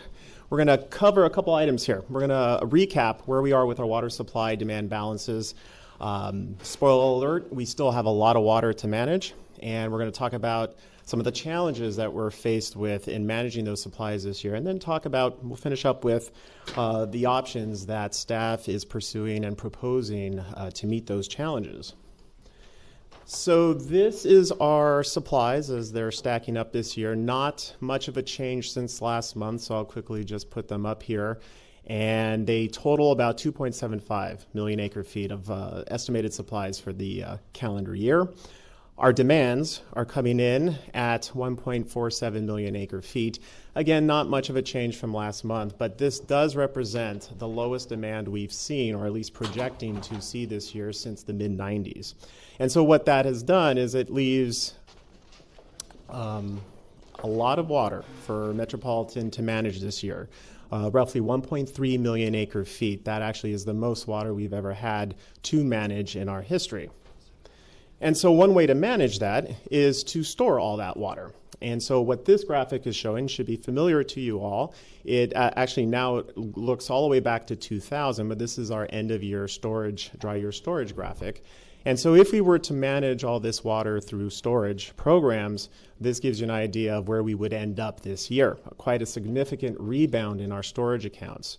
But as we've been mentioning over the last few months, there's still a bit of water that we have not identified or secured management actions for.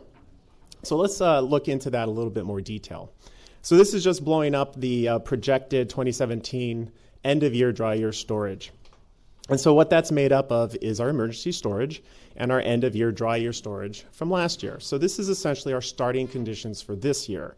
And then on top of that is the water to be managed this year that we've identified that to manage this year. And that's broken down into two categories.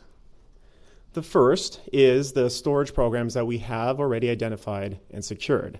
And the remaining bit is that water that we have yet to secure management actions for.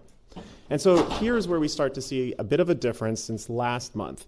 Last month we were showing about 1 million acre feet of that identified and secured and 300,000 acre feet of not yet secured. And so there's some uncertainties here, and that's why we should expect to see some fluctuation. So this graphic here is not meant to hypnotize you. It's just here to illustrate that there are going to be some fluctuations as we go through the remainder of the year, and to expect those fluctuations. And so what some of those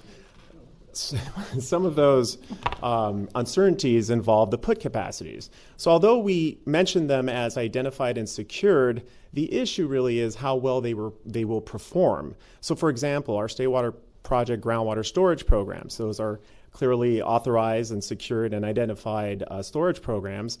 And we will be putting in the minimum contractual amounts this year for sure, but we're looking to go beyond that and put more and additional water in those programs like we have done in previous years.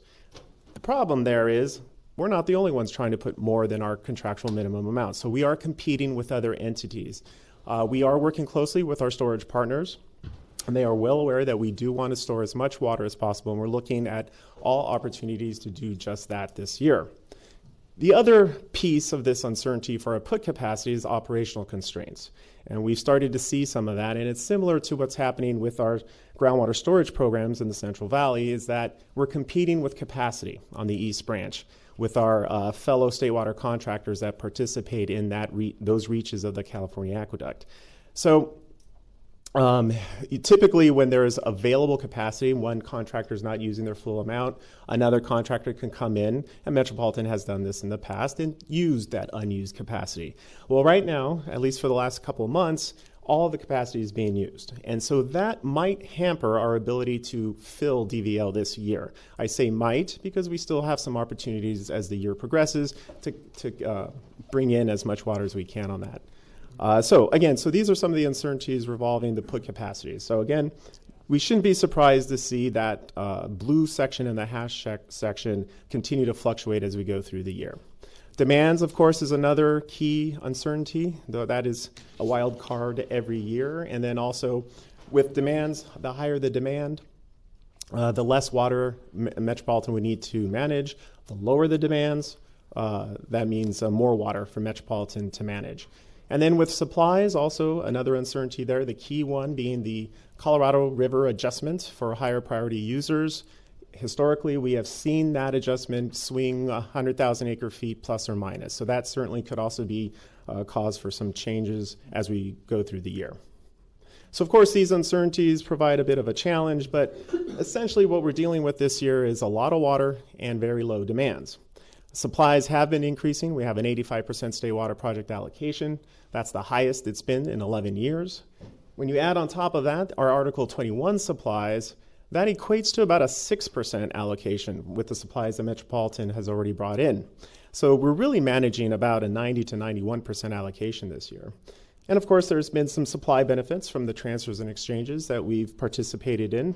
Two of them there. It's the conservation efforts that we helped fund in the country of Mexico. And then also we helped out fellow state water contractors earlier this year manage their carryover supplies. So we are seeing a bit of a supply benefit from those two programs. And then demands are decreasing. That's the other side of the coin here. And the two key things that are happening that we're seeing this year is we're seeing a significantly higher than normal local supply. When local supplies are abundant, typically what we see is less demand on Metropolitan. And indeed, for example, the LA Aqueduct this year, the last numbers that I've seen are looking at delivering over 400,000 acre feet on that system. Now that's more water delivered on that system since the late 90s. So there's a lot of local supplies, which is suppressing those demands on Metropolitan. And the other piece is the replenishment deliveries that are currently being reduced. And we talked about this the last couple of months, and that's because of the concern over the potential of quagga mussels in our state water project supplies. So I just wanted to quickly look at, or give you an update on where we are with our monitoring results. Metropolitan is actively monitoring these the potential invasive mussels in partnership with the Department of Water Resources. And so 2 locations have what we're calling unconfirmed quaggas. So there's not enough information or evidence to prove that they are there, but there's also not enough evidence to prove that they are not there. So these locations include the Santa Ana pipeline. That pipeline is owned and operated by the Department of Water Resources, and then also at Live Oak Reservoir off of the Rialto feeder. I should point out that along with this monitoring program, we are looking at many other areas, and no quaggas, I'll repeat that, no quaggas to date have been found at Lake Silverwood, Devil Canyon, Lake Paris, and DVL. But with the quaggas or the unconfirmed quaggas that have been or potentially might exist, it impacts these service areas, these service connections. So these are our groundwater service connections. And how it's impacting us is, in order to get water to those groundwater basins, water is delivered to these locations, and then that water needs to travel through waterways that are under the jurisdiction of the LA County Department of Public Works. And because of the concern of spreading those quagga mussels, they have either halted, not allowed to start, or significantly reduced groundwater deliveries of that untreated water to these locations. And that has, to date, impacted or impaired our ability to deliver water and has impacted our demands. And as in our projections for demands, that's included as well as an impact. So just to give us a kind of a broader look at what we're dealing with this year with respect to the supplies that we have to manage. This graphic is looking at, all the way back to 2000, our total available water supply. So the tan lines are looking at all the water available to Metropolitan in each of those years. And what pops out, at least for me, is that 2017, at least in recent years, the last 10 years, this is the most water available to us. But we've had more water in the past available to us, notably 2000, 2005 and 6, and also 2002. But what makes 2017 different than all of those years are the demands. So here's the demand line, drawing that in, and what you'll see from this is demands are significantly lower this year. A couple reasons for that, we mentioned 2, but also just all the demand actions that Metropolitan has embarked on with this board has approved through the years and supported, and the successful implementation by the member agencies. That's why we see a downward trend in these demands. But we see that significant drop in 2017 because of the higher local supplies and the replenishment, our impaired ability to deliver replenishment this year. So what I want you all to focus on is the bar, the piece of tan bar that's above the demand line. To help you with that, I'll color that in. This represents supplies to be managed by Metropolitan this year. To put it all on an even playing field and make it easier to see, what you're seeing here, and I think it pops out like a sore thumb in 2017, this is the most water we've ever had to manage. And you'll see there that we specifically use the term to be managed because in the past, Metropolitan has not necessarily managed all the supplies available to them. And that's what this is showing. And so what you'll see here, there have been years where Metropolitan did not manage all the supplies, especially in those consecutive wet years, as in 2006. 2005 was also a wet year. We filled up our storage. We had less ability to store. So when you look at this, and you look at 2017 with the amount of water, you might be wondering, well, how are we going to manage all these supplies? Well, along with the demand reduction management actions that we've taken, we've also increased our ability to manage supplies through the years. We've Diamond Valley Lake, Inland Feeder, ICS in Lake Mead. So we are able to store more water today than we have been able to in the past. But that only gets us so far. And that's why we're still showing there are some piece of that water, about 400,000 currently, that are management actions that have not yet been secured. So let's look at that a little bit closer and talk about how we plan to approach this. Now, there's really two ways we can tackle this challenge. One is from the bottom up. In other words, we can increase our put capacity. The other is from the top down, basically increasing deliveries to the member agencies. That is, increase the demands on Metropolitan. Ideally, there'll be a mixture of the two, and we'll be able to squeeze out that piece that is currently not secured or we don't currently have a home for. So what are we doing with respect to put capacity? We've been talking about the Lake Mead ICS and increasing our put capacity there. Those discussions are ongoing. They are going in a good direction, and we do currently believe that we will receive an additional 200,000 or so, up to 200,000 of additional put capacity in that program.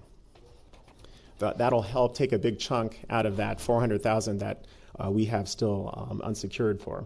And then State Water Project groundwater banking. As I mentioned before, we are working with those partners, groundwater storage partners, to optimize and any opportunity possible to increase our put capacities there. Now, with respect to increasing deliveries, the key lever or tool we have is that groundwater delivery. But as I mentioned, we're having some difficulties this year because of the concern over the quagga mussels. So since we are not able to directly deliver the untreated water to those connections, staff is going to be proposing indirect deliveries of treated water to help replenish those basins.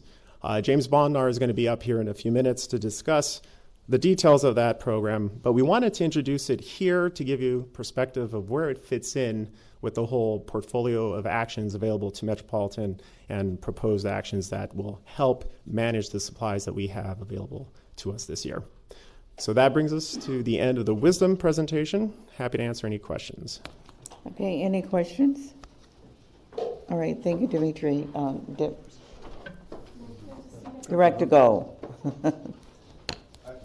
Hi, just a question on the quagga mussels. So it seems sort of odd to sort of hear they're there and we're not sure they're there. So can you give a little bit more detail as to what process you go through to actually determine whether or not the invasive mussels are actually there? I'll bring more of an expert up here to do that.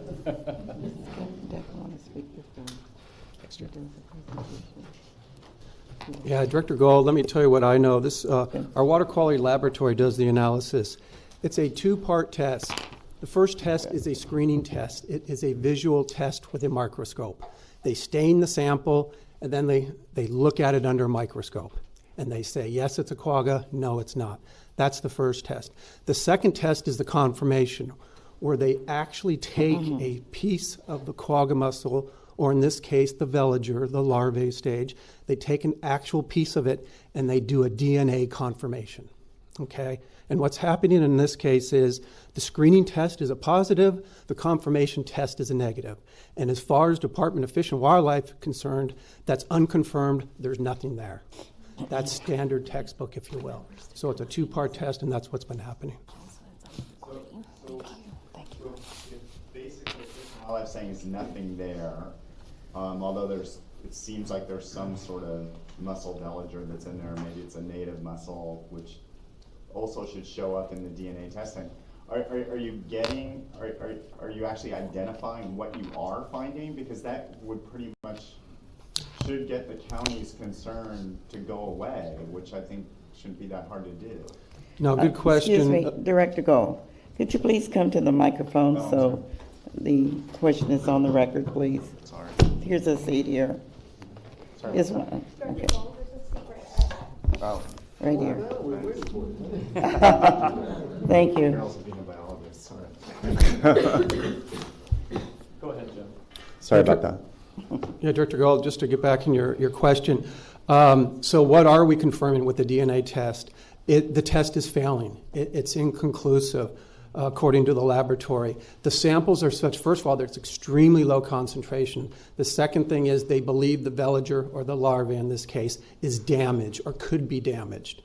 And if it even is a quagga mussel, but whatever they're looking at is damaged. So they're not getting a confirmation on the DNA test. So it's inconclusive. And in terms of Fish and Wildlife, they consider that a failed test, and there is no quagga mussel there per se, per their guidelines.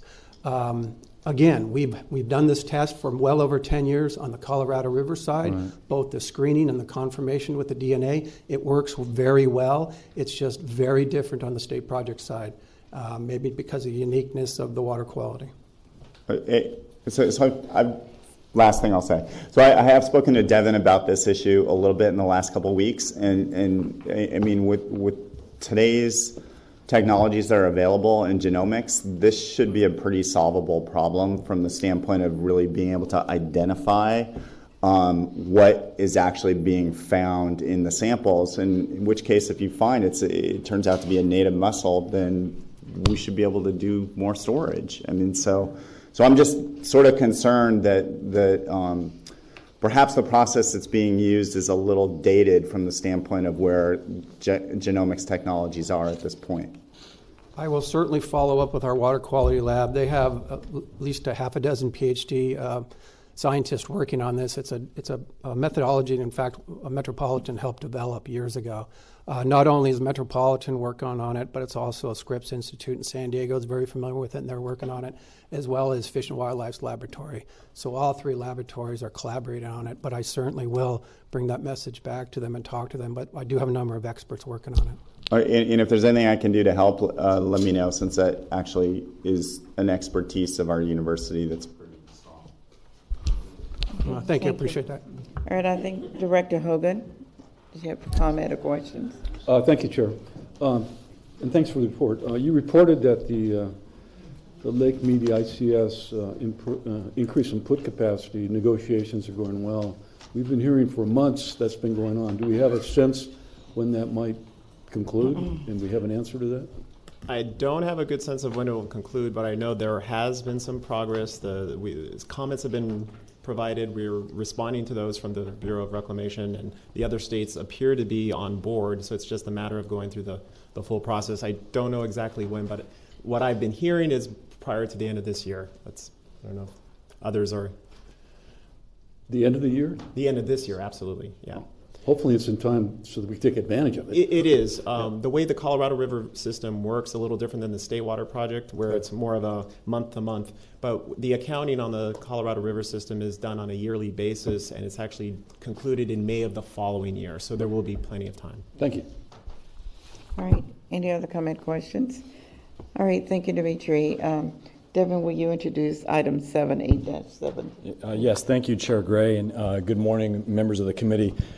Dimitri's last presentation, actually, Dimitri, if you can bring up slide 10 in your presentation really quickly, I think it shows very well the tremendous amount of water that we're working to manage this year, and the fact that it's actually the largest amount that we've seen in our history.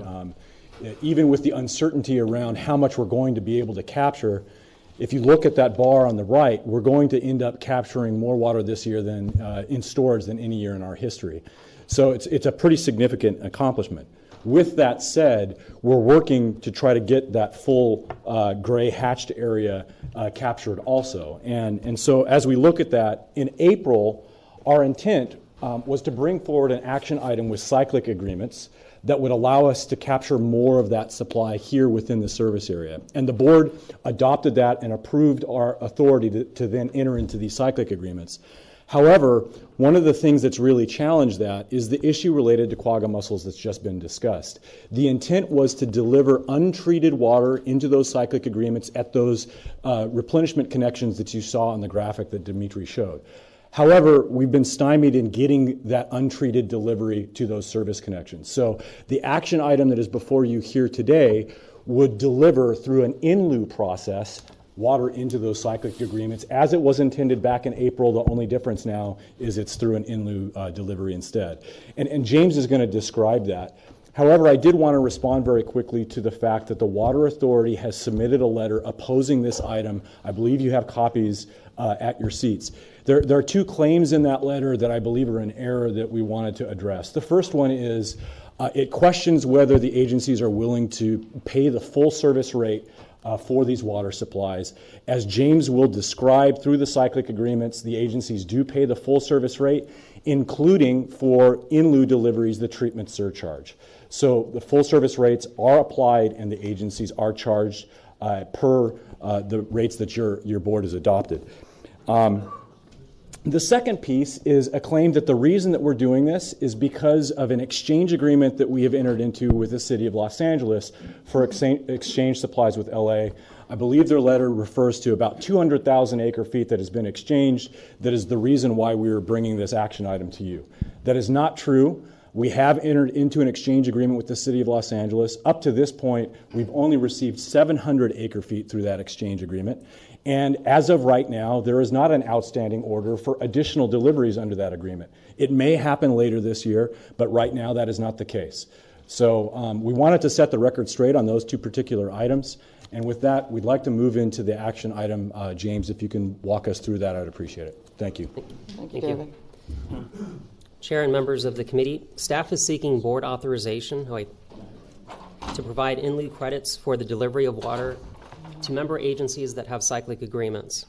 There are two main issues that are affecting Metropolitan today. First, the impact of the unconfirmed quagga mussels that have impaired Metropolitan's ability to deliver water to Metropolitan's member agency cyclic accounts. And second, the extraordinary supply conditions that exist as a result of both the high water supply situation and low water demand. That's resulting, as Dimitri had mentioned, 400,000 acre feet of water that we're trying to find a home for. So this authorization today really is limited both in time within the fiscal year and also in scope, specifically on member agencies impacted by those unconfirmed quagga mussels. Now, I want to provide a simple background in terms of what the cyclic agreements provide. And in one sentence, to summarize cyclic agreements, it's a pre-delivery of a full service water sale. Cyclic programs can be with surface water reservoirs and groundwater basins. They're subject to approval of the managing agency, such as a water master. The delivery could be either by direct recharge or in lieu, and it allows for a mutually agreed payment schedule. The benefits are lower costs than other alternatives that we're pursuing, located in metropolitan service area, and that's particularly important if there's an emergency. The member agency pays the full service water rate at the time of the purchase, and the delivery is at Metropolitan's discretion. This is key in terms of Metropolitan decides how much water can go into the cyclic agreements. It also looks at the available capacity, and that's why the capacity charge does not apply when water is delivered into the cyclic agreements. Now, basically how a cyclic program works is typically the water is delivered by direct recharge, and that's why we're having that issue with the unconfirmed quagga mussels. So water is spread in recharge basins. That water infiltrates into the groundwater basins, becomes a cyclic delivery. That water in the future then converts from a cyclic delivery to a full service water sale. Now, this is a slide that Dimitri had that talked about the increased supply situation and the demands decreasing. I'll save time and not go through that, but the key issue is that we're seeing difficulties in delivering water to our member agencies that want to have cyclic agreements and take delivery of water. Those basins are Main San Gabriel Basin, Central Basin, and Orange County Basin. So that would be Upper San Gabriel, Central Basin, and Modoc. Now, the challenge that we're facing is that physical limitation. How can we get water delivered into these cyclic agreements with the unconfirmed quagga mussels? Because LA County doesn't want to have water go through their system, or member agencies are very concerned about contaminating their water resource. The solution that we've derived is delivery by in lieu. And we can do this with our existing framework. And the way that would work is we'd look at a baseline operation of a groundwater agency. This is an example where the member agency has a total demand of 30,000 acre feet. They meet their demand by pumping 20,000 acre feet of local groundwater and 10,000 acre feet of imported water supplies. Now, in the in lieu case, what happens, we ask the member agency to reduce their groundwater pumping. So instead of pumping 20,000 acre-feet, they would pump 10,000 acre-feet. And instead of taking 10,000 acre-feet of Metropolitan Supplies, they would take 20,000 acre-feet. So we'd increase our deliveries. We're bringing more water into the region, so we're managing part of that 400,000 acre-feet. And then that becomes a future full service water sale. But now we still have a financial barrier associated with that. By asking member agencies to take treated water instead of untreated water, there's an additional cost to accept that supply. So the solution that staff has developed is provide a cost offset for those additional costs. How the program would work, it'd be limited to the fiscal year 2017-2018, so through June 30th of next year. The member agency would accept the supplies in addition to base deliveries. This is important. We're asking them to increase their full service deliveries to the region this year when we need it. The member agency would have to have a cycling agreement in place, whether an existing one or a new one, and they would purchase supplies within 5 years at the full service untreated rate on an agreed schedule. There would also be certifications and reconciliations, and that's a pretty important part. With respect to the certifications and reconciliations, we're going to look at the historical baseline operation of that member agency to ensure that they're performing above what their base deliveries from Metropolitan are. We're also going to monitor their groundwater and look at to see whether they decrease their groundwater production. This is pretty easy to do in an adjudicated basin, but we will monitor the groundwater production, do monthly certification, and do also an annual reconciliation, which is really important because groundwater basins are operated on an annual basis. And this is very similar to in lieu deliveries to regional conjunctive use programs. We already have a history of doing this with our member agencies with our local groundwater CUP programs. Now with respect to the financial terms, which is probably the most important that you're interested in. We're looking at providing our member agencies with a credit of up to $225 an acre foot. And when you really look at this credit, it's a cost to Metropolitan. This is a cost that we're going to incur as a region to store additional water for the region. It's performance-based. They have to increase their deliveries of Metropolitan Supplies. They also have to decrease their groundwater pumping. It's an offset of additional member agency costs. So that up to amount, it's going to be flexible. It's going to be on a case-by-case basis. If a member agency has a cost offset of $200 an acre foot, that's where the credit will be up to. So we're going to evaluate the individual cost for the specific member agency and establish that credit or cost offset at that. And because it's a cost, that cost will be managed under the water supply program budget, exactly like we manage our State Water Project groundwater storage programs. So it's consistent with other water management operations that we're going to be taking. Now, upon delivery of treated water, member agency will build the treatment surcharge at that time of the delivery. So they were going to be incurring that $313 an acre foot treatment surcharge. They're not avoiding that cost. There will be, however, in terms of, instead of writing them a check, we're going to be providing them a credit on their invoice. So it's just easier in terms of administration. We could certainly be writing them a check, but because we have monthly invoices to our member agencies, it's just easier administratively to provide a credit on the invoice. The member agency pays the full service rate on a defined schedule that we will have negotiated. Now, an example of how the in lieu program works is we have to establish a base case. And in this example, what I have as a baseline case, I have a member agency having to produce groundwater. I have $100 an acre foot. It's going to be different for each agency.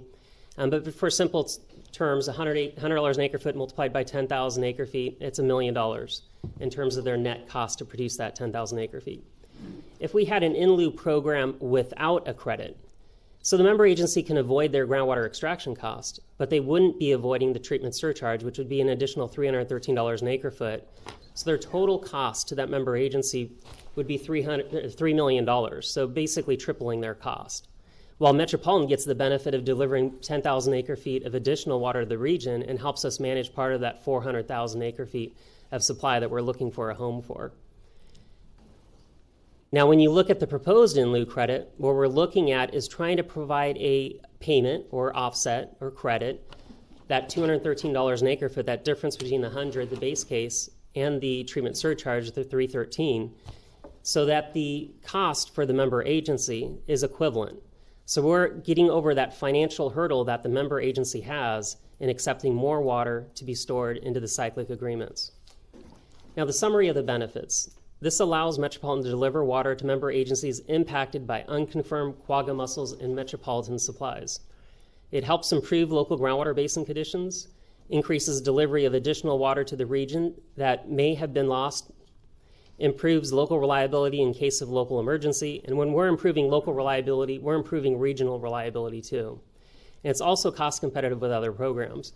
Our State Water Project groundwater storage programs in the Central Valley are roughly around $270 an acre foot. So this cost offset of up to $225 is competitive with those programs too. Now I wanted to just go over this last slide in terms of extraordinary supply conditions because we are in a very unusual situation, as Dimitri pointed out. We have very high water supply situation and very low normal demands. So we're dealing with record rainfall that supports a high state water project allocation. Demands for metropolitan water are low due to local conditions. We've heard about LADWP supplies in the Owens Valley being very high. Detection of unconfirmed quagga mussels have reduced our replenishment deliveries. So Metropolitan's really pursuing a combination of water management options to help alleviate all those issues. But we may still be unable to manage all the extraordinary supplies. So staff is coming before you to ask you to authorize the general manager to enter into a cyclic agreement to provide a credit of up to $225 per acre foot for in lieu deliveries in fiscal year 2017-2018, consistent with the terms in attachment 1. Option 2 is to take no action, and staff recommends option number 1.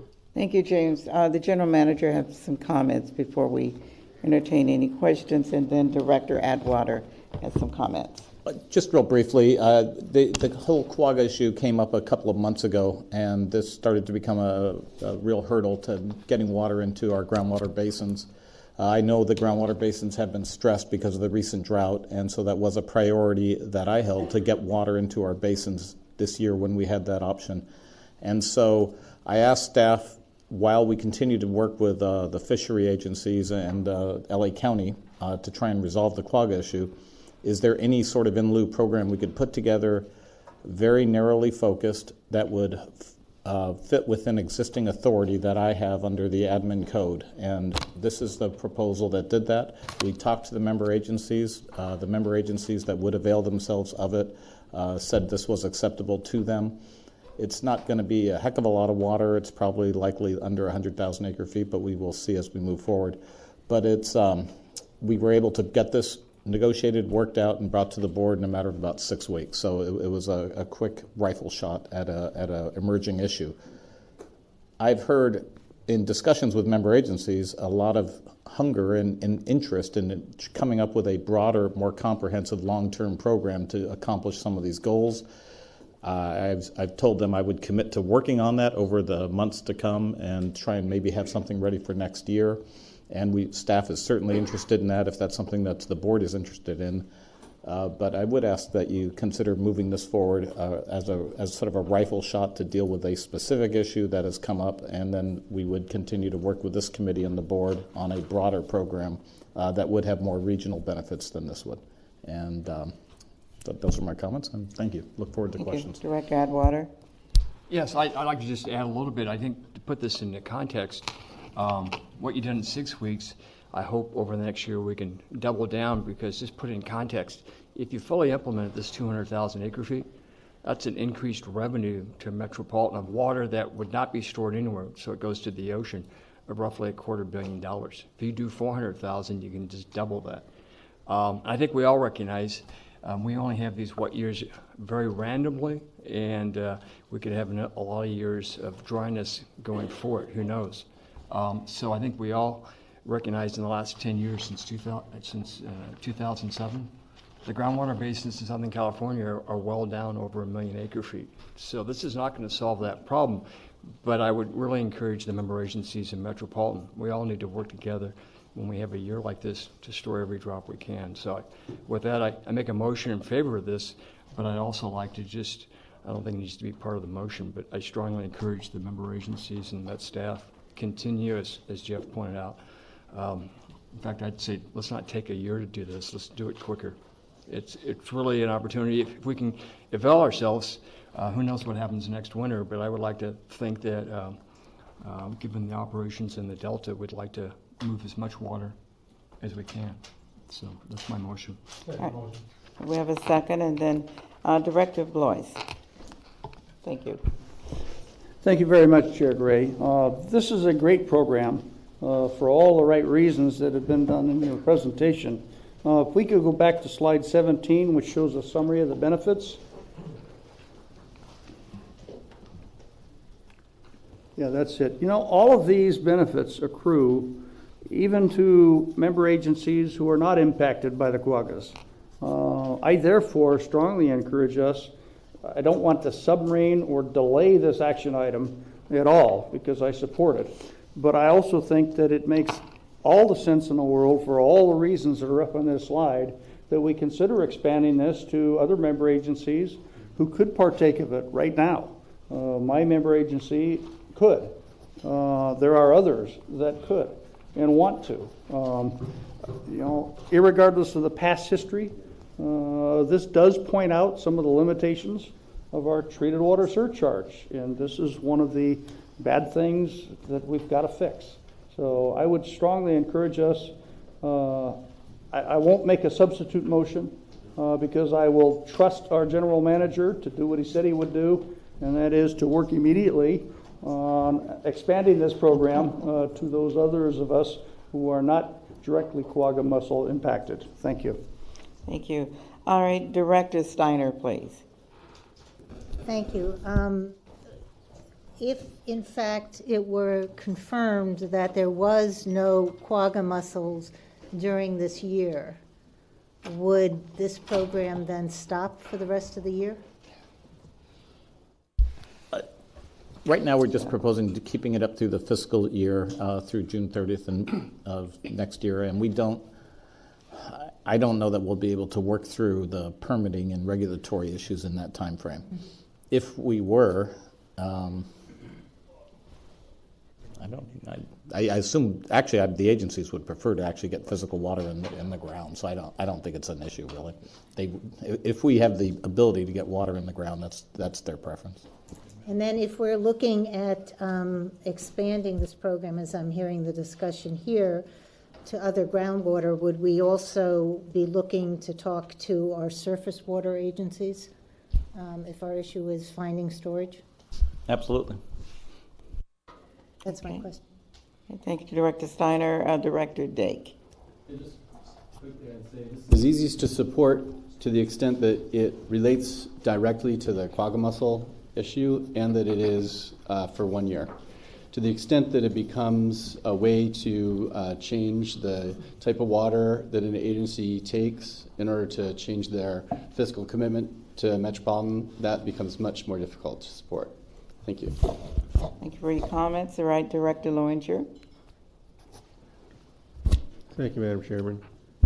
If we approve this and member agency takes delivery of this in lieu water, does Metropolitan have any say as to when that water is drawn out of storage? There's going to be a fixed schedule associated with that. So when we enter into cyclic agreements and we enter into this in lieu credit program, there will be a fixed schedule on when that water will be paid for. So there's not going to be any question of stranding that asset. No, not when it's paid for, when it's actually, so, you know, the benefit to the region would be in the some point in the future, we have a supply shortage and we want these agencies to then pump that extra groundwater out of the basin. Are we going to be able to request that under these agreements? The driving force is sending the invoice to the member agency. Most member agencies will be pumping that water at the same time that they're paying for that water. I would also add that the benefit to the region is that we're actually capturing water in groundwater this year that we otherwise would not be able to capture. So based on that schedule that they buy the water out, say 2018 they buy water out of that account, that's water we don't have to deliver that year that we otherwise would have had to. So that's the regional benefit we're getting. My last point would be, you know, you've mentioned that absent this in lieu delivery mechanism, these agencies that think they might be affected by quagga mussels aren't going to be taking delivery of raw water. Yet those agencies need to replenish their groundwater basins, as Director Atwater has said. So there's some direct benefit to these member agencies, yet we're not asking these member agencies to pay any more to receive this water. They're getting a benefit that wouldn't accrue to them if we didn't have this program. So shouldn't a portion of this $225 be paid for by the member agencies because they're receiving a benefit of being able to replenish their groundwater basin when they wouldn't otherwise be able to? This is how we've structured it, and we think this is fair. Certainly, if you don't think it's fair, that's your prerogative. And was there any cost of service analysis done on this program? We did compare that cost with other water management options. For example, the Central Valley State Water Project groundwater storage programs have a cost of around $270 an acre foot on average. We set that $225 an acre foot lower than that cost. That's what we pay outside parties to manage our excess supplies. That's a cost comparison. Did we do an actual cost of service? How much does it cost, Matt, to provide this service? That analysis will be done as we go through the program with the member agencies, looking at the offset costs that they have locally. So the 225 is an up to amount, but as James mentioned, for each agency, we'll be looking at the increased costs they incur and whether they had any avoided costs locally that offsets that. So we'll be doing that analysis for each agency that's receiving delivery. Thank you, Madam Chairman. All right, thank you. No further discussion. We have a motion and a second. Let's vote, please.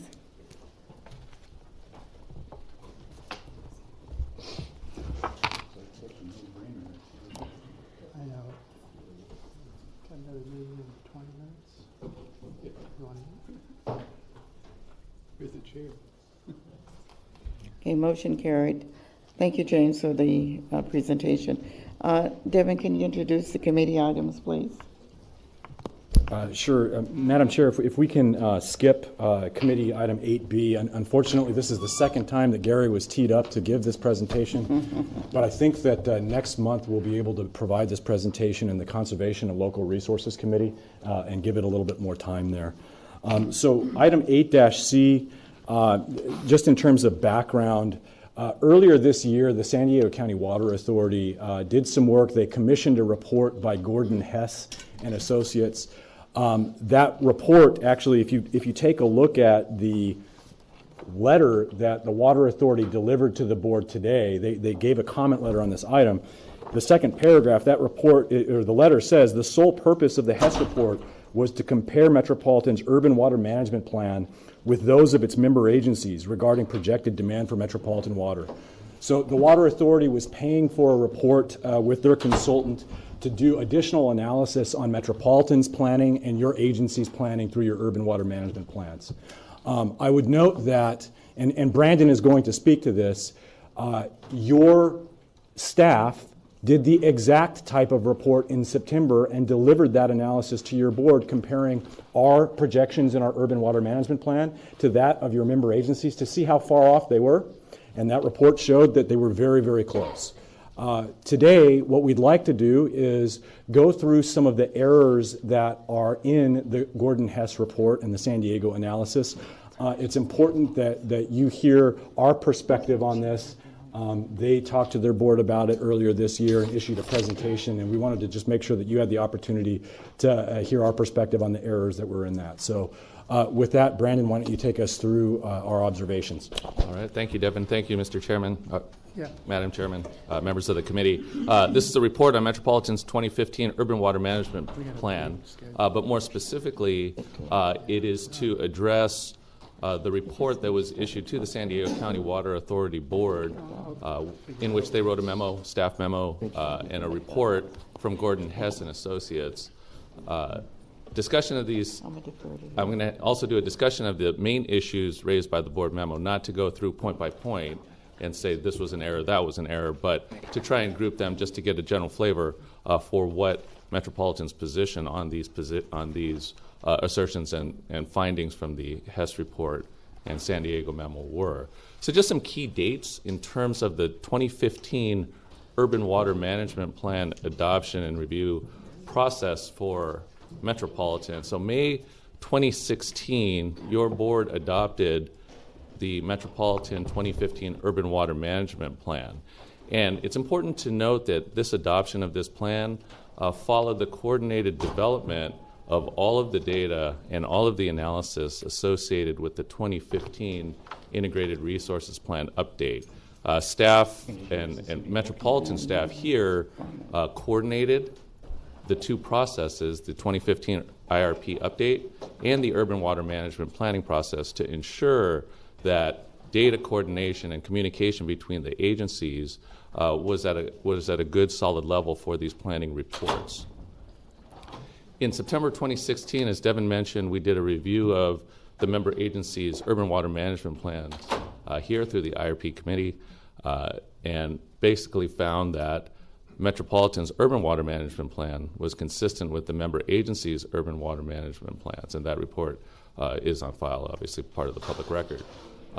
Important to note here that in November of 2016, the Department of Water Resources, who is the legislative body associated with the state for certifying urban water management plans for completeness and compliance with the law, that was done for Metropolitan's urban water management plan by DWR November of 2016, and they issued a letter certifying that our urban water management plan was compliant. March 23rd, 2017, San Diego County Water Authority issued the Gordon-Hess report. That's how I'll refer to it, the Gordon-Hess report or the Hess report, and presented that along with the staff memo to their imported water committee. The report and the memo compared and made findings on the aggregate of member agencies' urban water management plans in comparison to Metropolitan's 2015 urban water management plan, again, what we did in the previous September.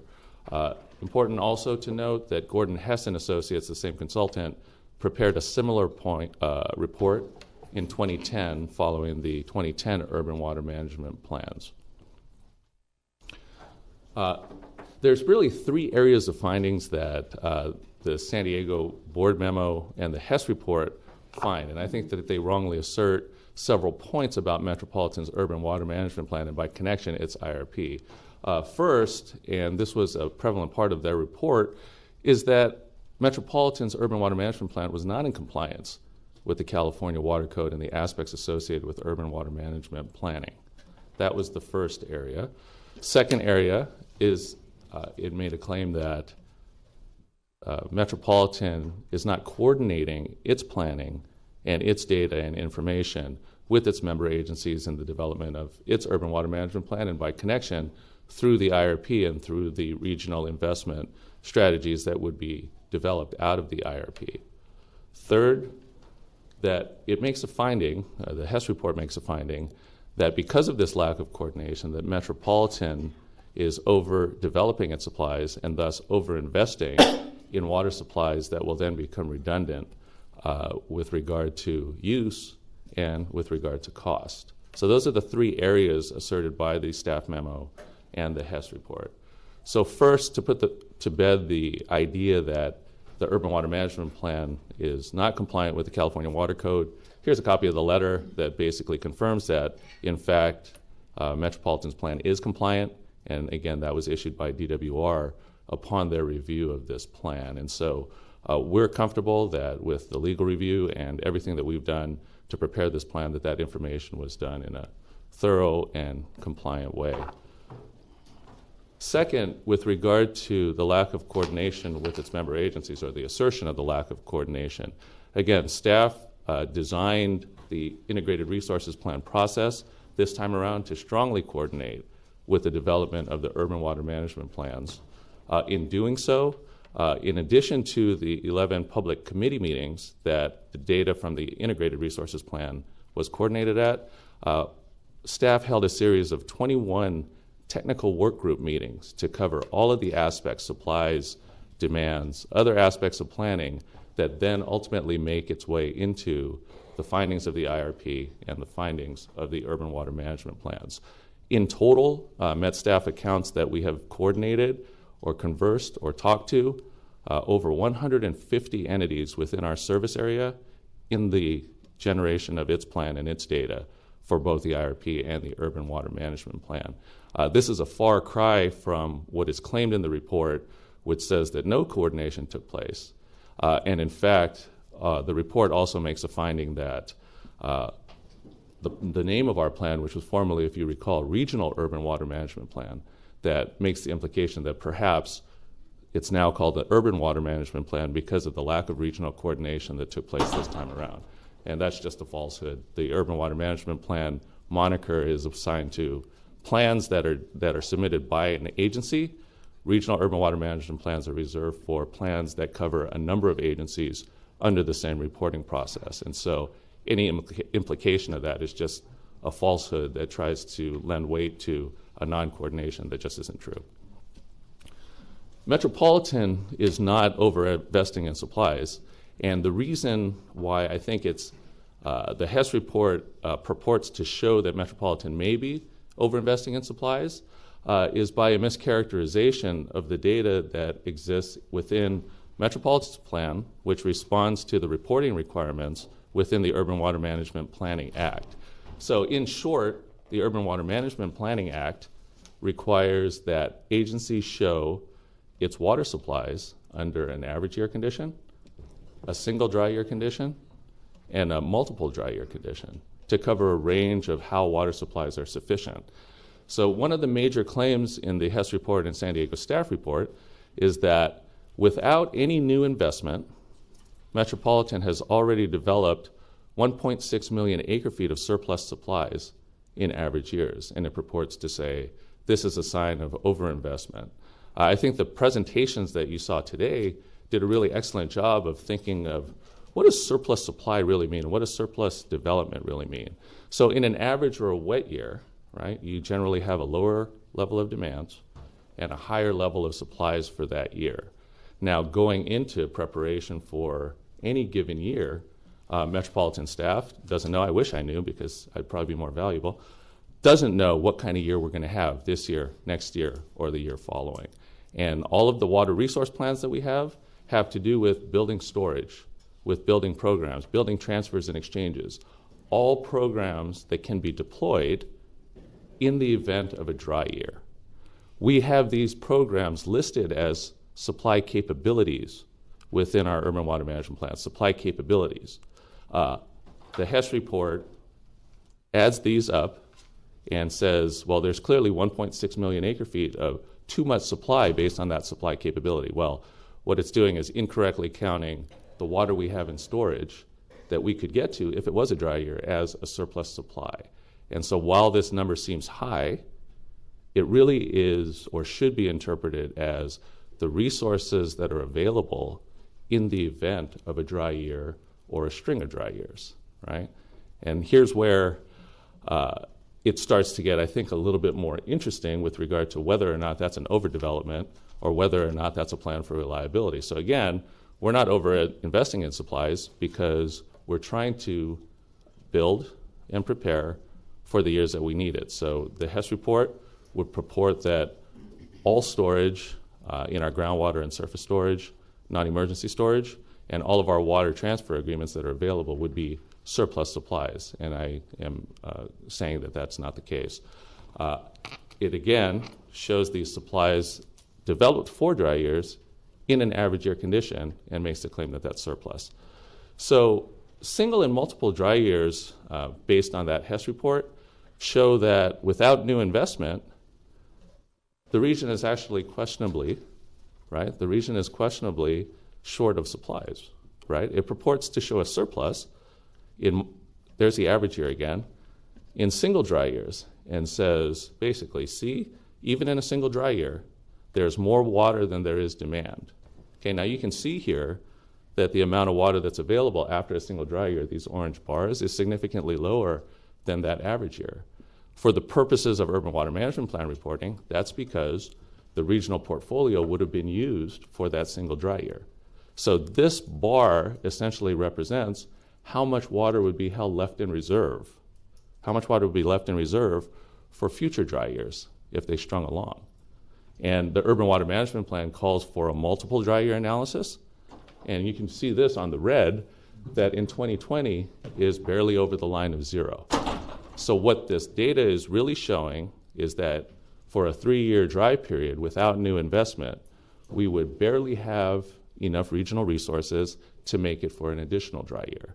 It doesn't say It does not say that that's a surplus supply that's going to lead to overinvestment or stranded investment. Okay? The IRP, again, was our comprehensive look at what happens if we don't make new investment. And so your committee is familiar with this graphic here that says if there's no new investment in supplies, that we would be at risk of water supply allocations where our regional storage reserves had dropped to low levels, uncomfortable levels.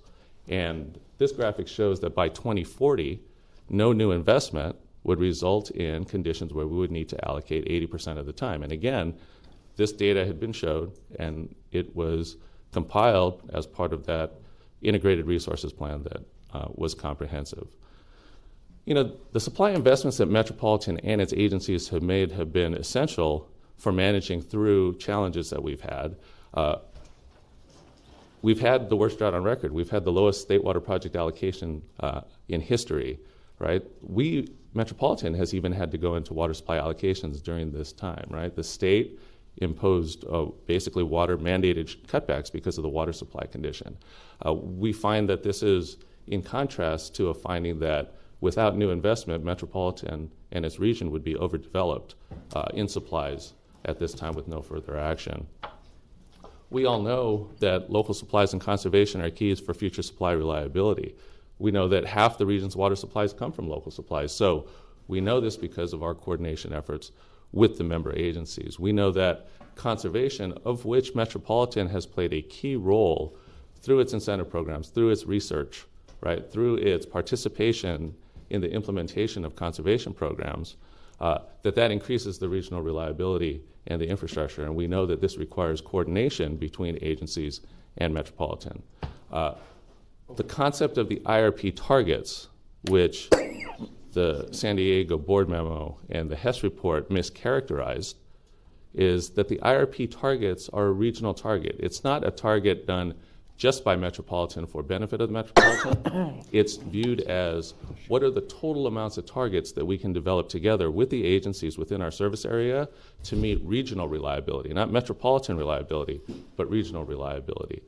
The Hess report mischaracterizes the IRP targets as something that only Metropolitan would do blindly by not looking at what's also going on the member agency level.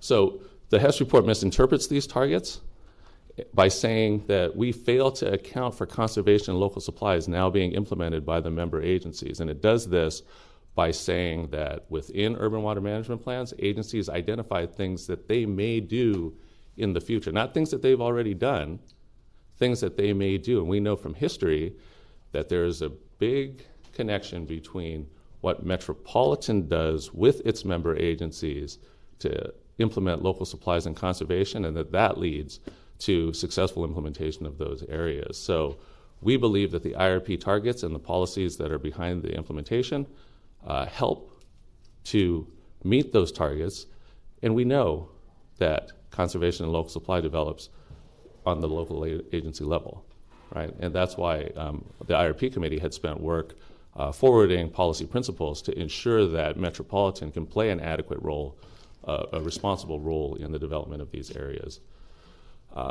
Metropolitan staff maintains a comprehensive list and communication with member agencies on local projects. So just want to emphasize that both in the Urban Water Management Plan and the IRP, a fully detailed appendix of potential projects are listed there so that the region can keep track of what's being implemented, what's still in planning development stages, and what appropriate Metropolitan interaction can be in the future.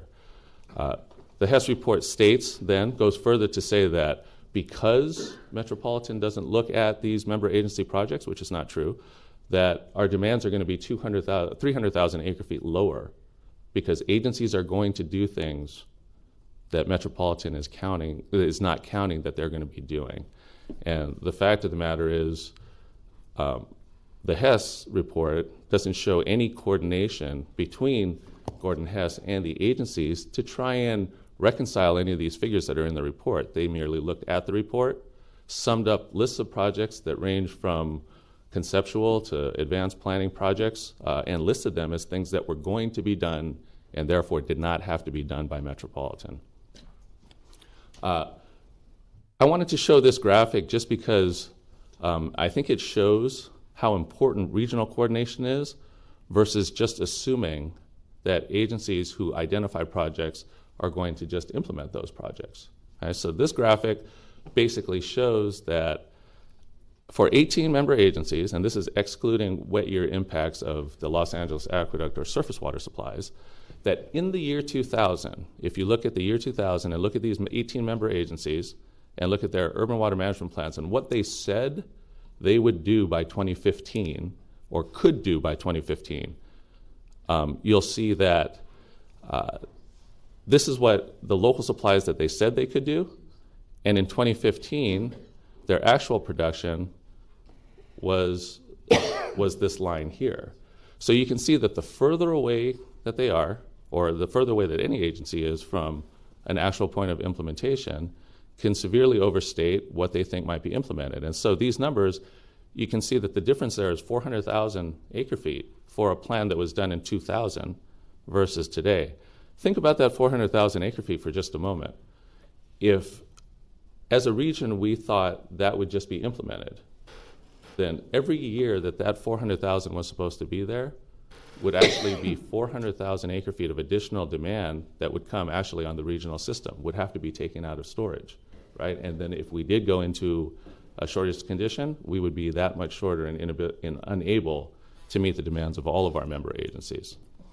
So you can see that as you get closer in time, that number decreases, but that's a matter of course, right? As you get closer, things get more certain.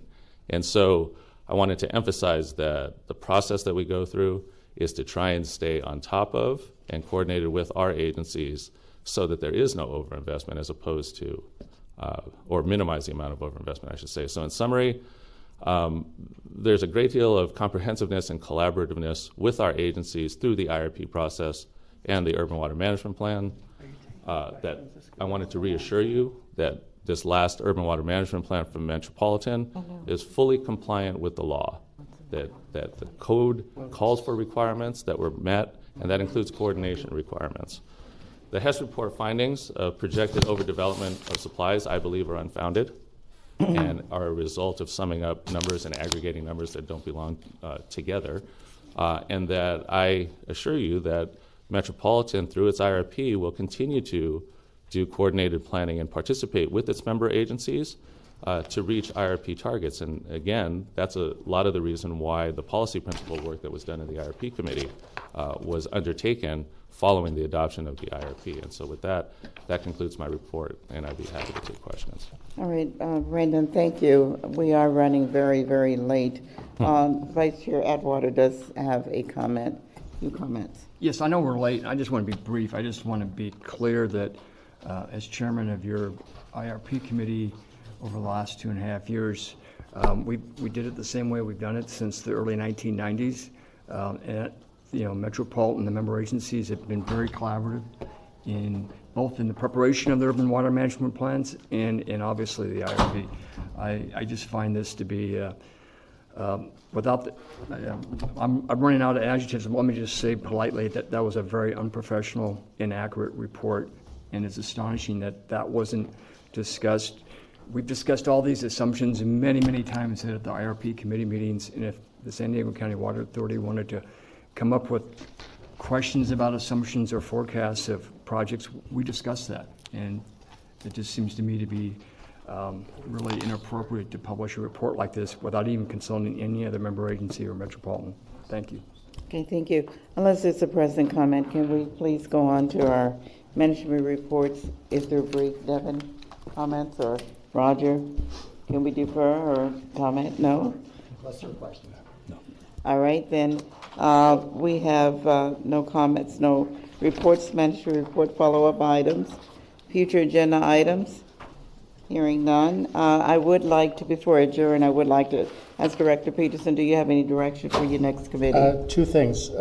Restore the Delta has 2 papers back here for your interest, if you're interested in them. And we'll have to start at 5 till 1.